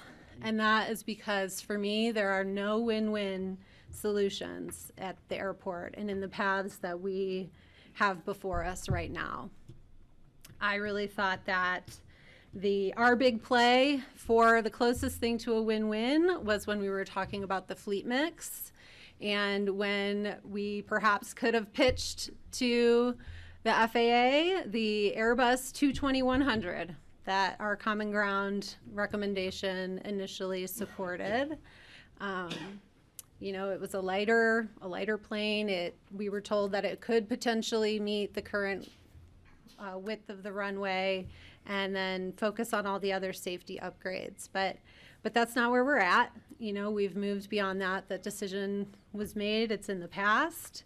And so I have to think about where we are now and the possibility that the FAA could have very well have rejected that fleet mix and would have said, no, we want the Airbus 300. That's what staff told us they were going to say, and we would have just lost more time. I don't think that the Embraer I don't consider that an improvement in our community when it starts flying in here. Sure, it may be smaller, but it doesn't have any manifestly cleaner or quieter properties to it. We should expect to see it. I think American just ordered a whole bunch of them. We're planning for it at the airport. But again, right now there's not a lot of win-wins before us. They're not making smaller, cleaner aircraft for us to negotiate over. I hope they will in the future, but we have to deal with an airport that is falling apart right now. You know, I get frustrated that I think that the FAA has an outsized authority in our community. You know, some may think we made a deal with the devil, and that deal wasn't just, here, take this $2 million this year and this $30 million 10 years ago, and it was, you take that money and then you agree to every rule we have now and into the future. You will continue to be part of this, will be part of this deal, and you will continue to comply with those. And I think that really hamstrings what we can do. I think that's how they operate, and I think we have to just sort of own that. I think we're at a bit of an existential crossroads with the airport in this conversation. You know, if we wanted to get rid of the airport and pay back $126 million or whatever it is, that's one thing. You know, paying back $500 million or more is an entirely other. You know, the community's not asking for that. If there's one glimmer of consensus here, it's that everyone has said we want to continue to retain our airport and air service into Pickens County. And how do we figure out best to do that? And one of the things I think I've learned most clearly in all of this effort is, you know, you want an airport? Great, you have to work with the FAA. You don't want an airport? Great, you have to work with the FAA. So there we are. That is the situation that we're in, and so we have to resolve, what airport do we want? You know, I think on balance, I think the Common Ground goals I supported, I continue to support, and I want to make sure that they don't get whittled away further and further through our negotiations with the FAA. I think that this amended plan is going to help us get to a cleaner, quieter, you know, airport with less ground pollution, more carbon reduction opportunities. And I don't think I'd be prudent as an elected if I advocated playing chicken with the FAA. I don't think the power is in our court in this relationship, and I think in particular the condition of the airport doesn't give us a whole lot of negotiating room anymore. I am really frustrated that the FAA is, you know, pushing us towards a plan that further compromises what were already really hard-fought compromises in our community, you know, such as the fleet mix, such as the additional parking that we had hoped to do incrementally, and now we're not. The lack of partnership around the air traffic control tower is really frustrating. I mean, they update things on floppy disk. They have chairs that are falling apart. I mean, it is not what I would like qualify as a 21st century air traffic control tower. And the fact, that they're just putting that off for decades, to me, I find to be a lack of partnership. I also think that the FAA is moving in a direction that does not reflect our community's values. The FAA reauthorization bill, it is trying to expand access to airports while diminishing local control or local participation in those decisions. It is trying to cultivate more privacy for plane owners and operators in a community that values transparency. And that really troubles me. Those are the big fights that I think this community could tackle together in consensus, is just a reshaping of how the FAA regards local communities is my underlying frustration, and one of the main reasons why I will vote no today, because I don't think that the message of a full consensus support at our board reflects where our community is, or reflects support for those directions that the FAA is going in. So respectfully, thank you. Thanks, Kelly. Greg, can I? appreciate it. Patty? Yeah, I just want to, just to say that I want the public to know that our airport is safe right now. We have an amazing crew out there who's monitoring the runway. With the issues we have with the subgrade, the soils, the differences in soils in the water that's percolating, and all the issues surrounding it. Right now, our airport is safe to fly in and out of. Pay no attention to Want that. the public to know that. And there was issues brought up about growth, that anything we do at the airport is just going to exponentially grow our community. I don't necessarily agree with that. I don't think our airport is behind the growth in our community. I think there's other circumstances to play into that, like building more hotels and more beds in hotels, more pillows. That's why, then people have a place to stay when they come here.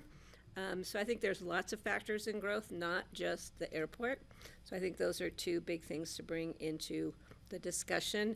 I'm voting yes, and it's because I believe in the direction we're going to go, and I will make a motion when the chair is ready for it.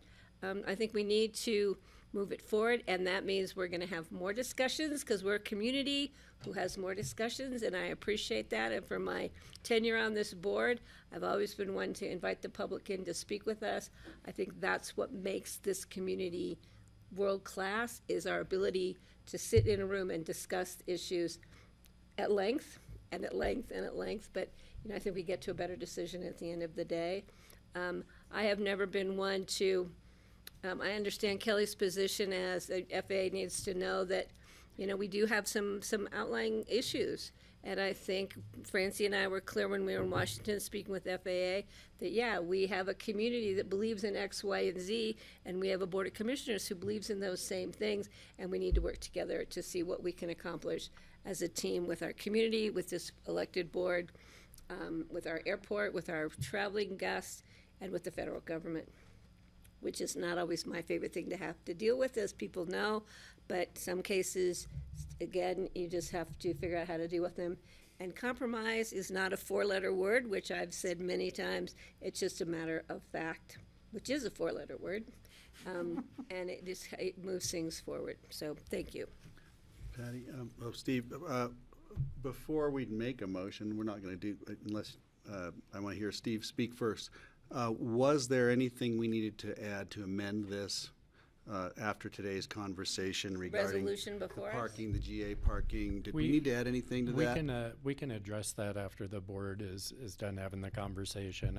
I think we don't want to interrupt that flow. Got it. But We're- when you're yeah. done, we'll have that We're conversation. approaching that, but I just wanted to make sure if a motion is made, I want to make sure it's articulated properly so we're not cobbling something together. Steve? So I want to respond to Kelly's comments. With all due respect to Kelly, I respect your opinion very much so. I would urge you to vote yes today.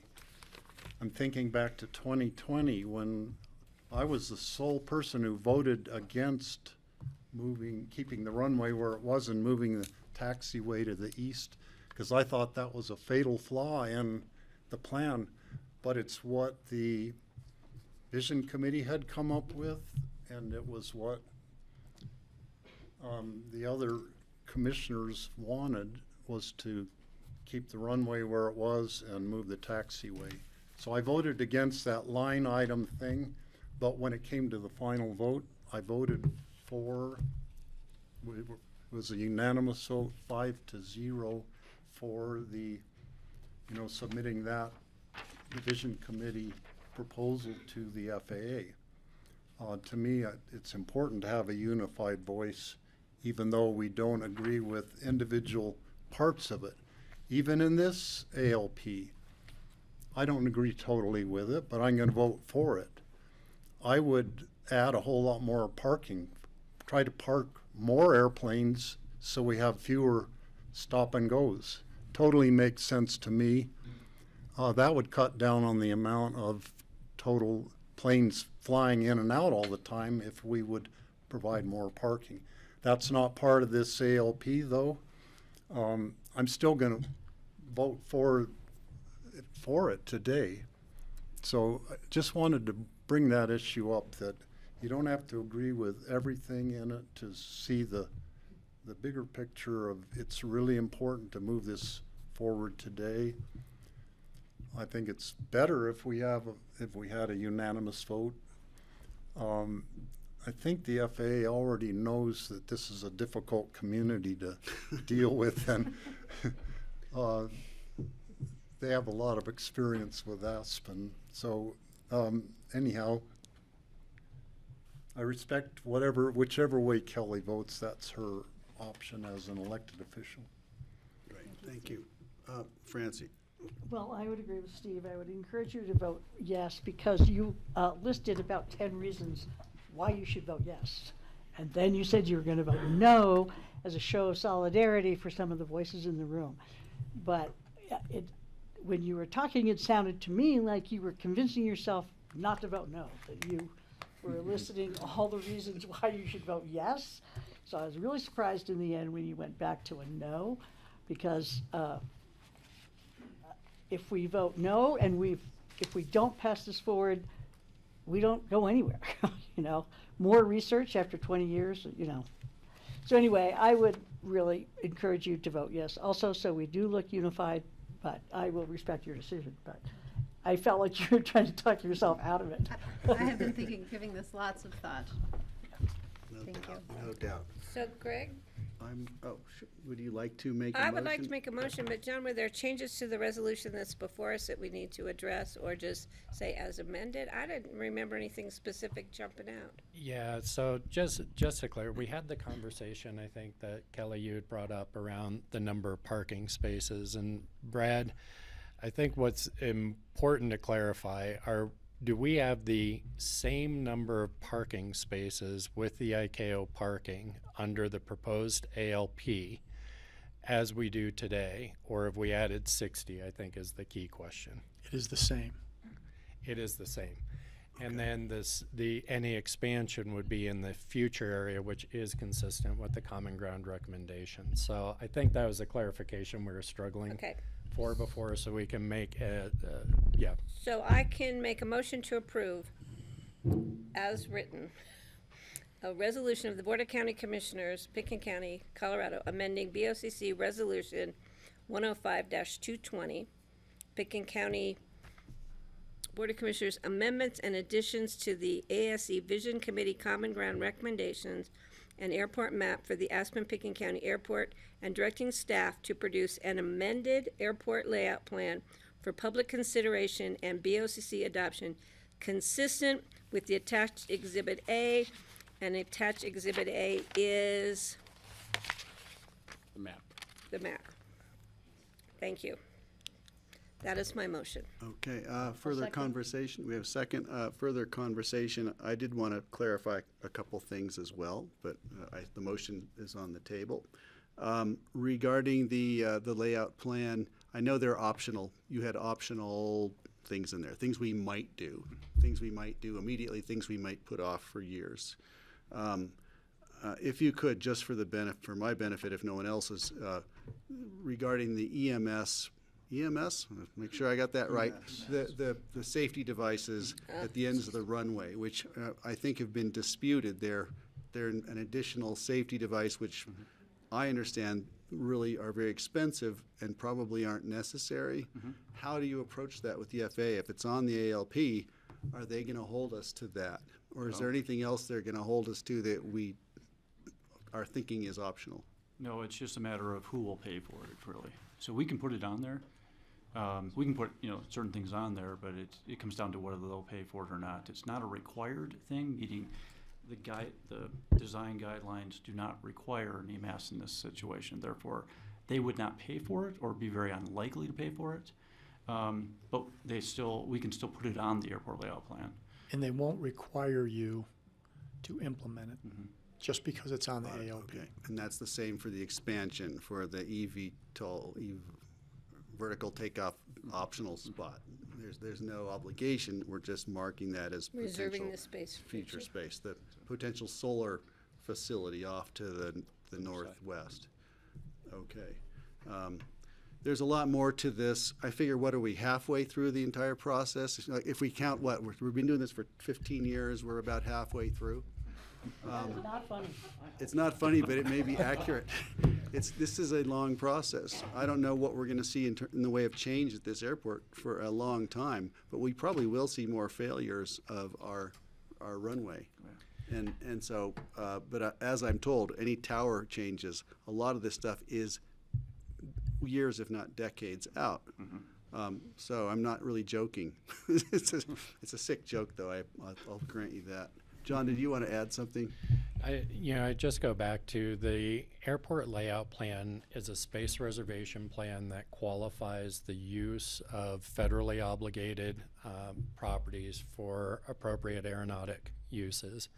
It allows us then to move forward both with the grant applications and also with approved projects when we need to go for reconstruction. So that is a long way of saying there is a lot of design work still ahead of us. There will still be a lot of opportunities for public participation and input, and we still have a long road ahead of us before we're turning dirt. And if we have ideas that we think are better than what the FAA is asking us to do, we're going to be sharing those with them, no doubt. I just ask one big favor. Can you get it all done in the next 2 years and 5 months before I leave office so I could cut the ribbon? We'll invite you back. That would be a true miracle, I am Can sure. you do it by next December? Okay. I don't think I can put this off any longer. Got a motion and a second on the table. All in favor? Aye. Aye. All opposed? Aye. Okay, Thank you. thank you. And We have thank you 4 to to the 1. public for Thank you being here. We voting really your appreciate your time, energy, I and was passion. wobbling. Okay, with that, I am going to adjourn this meeting. I will make a and motion we to are adjourn the special meeting. Only 24 minutes over. All in favor? Aye. Aye. Thanks. Thank you, everyone. Thank you.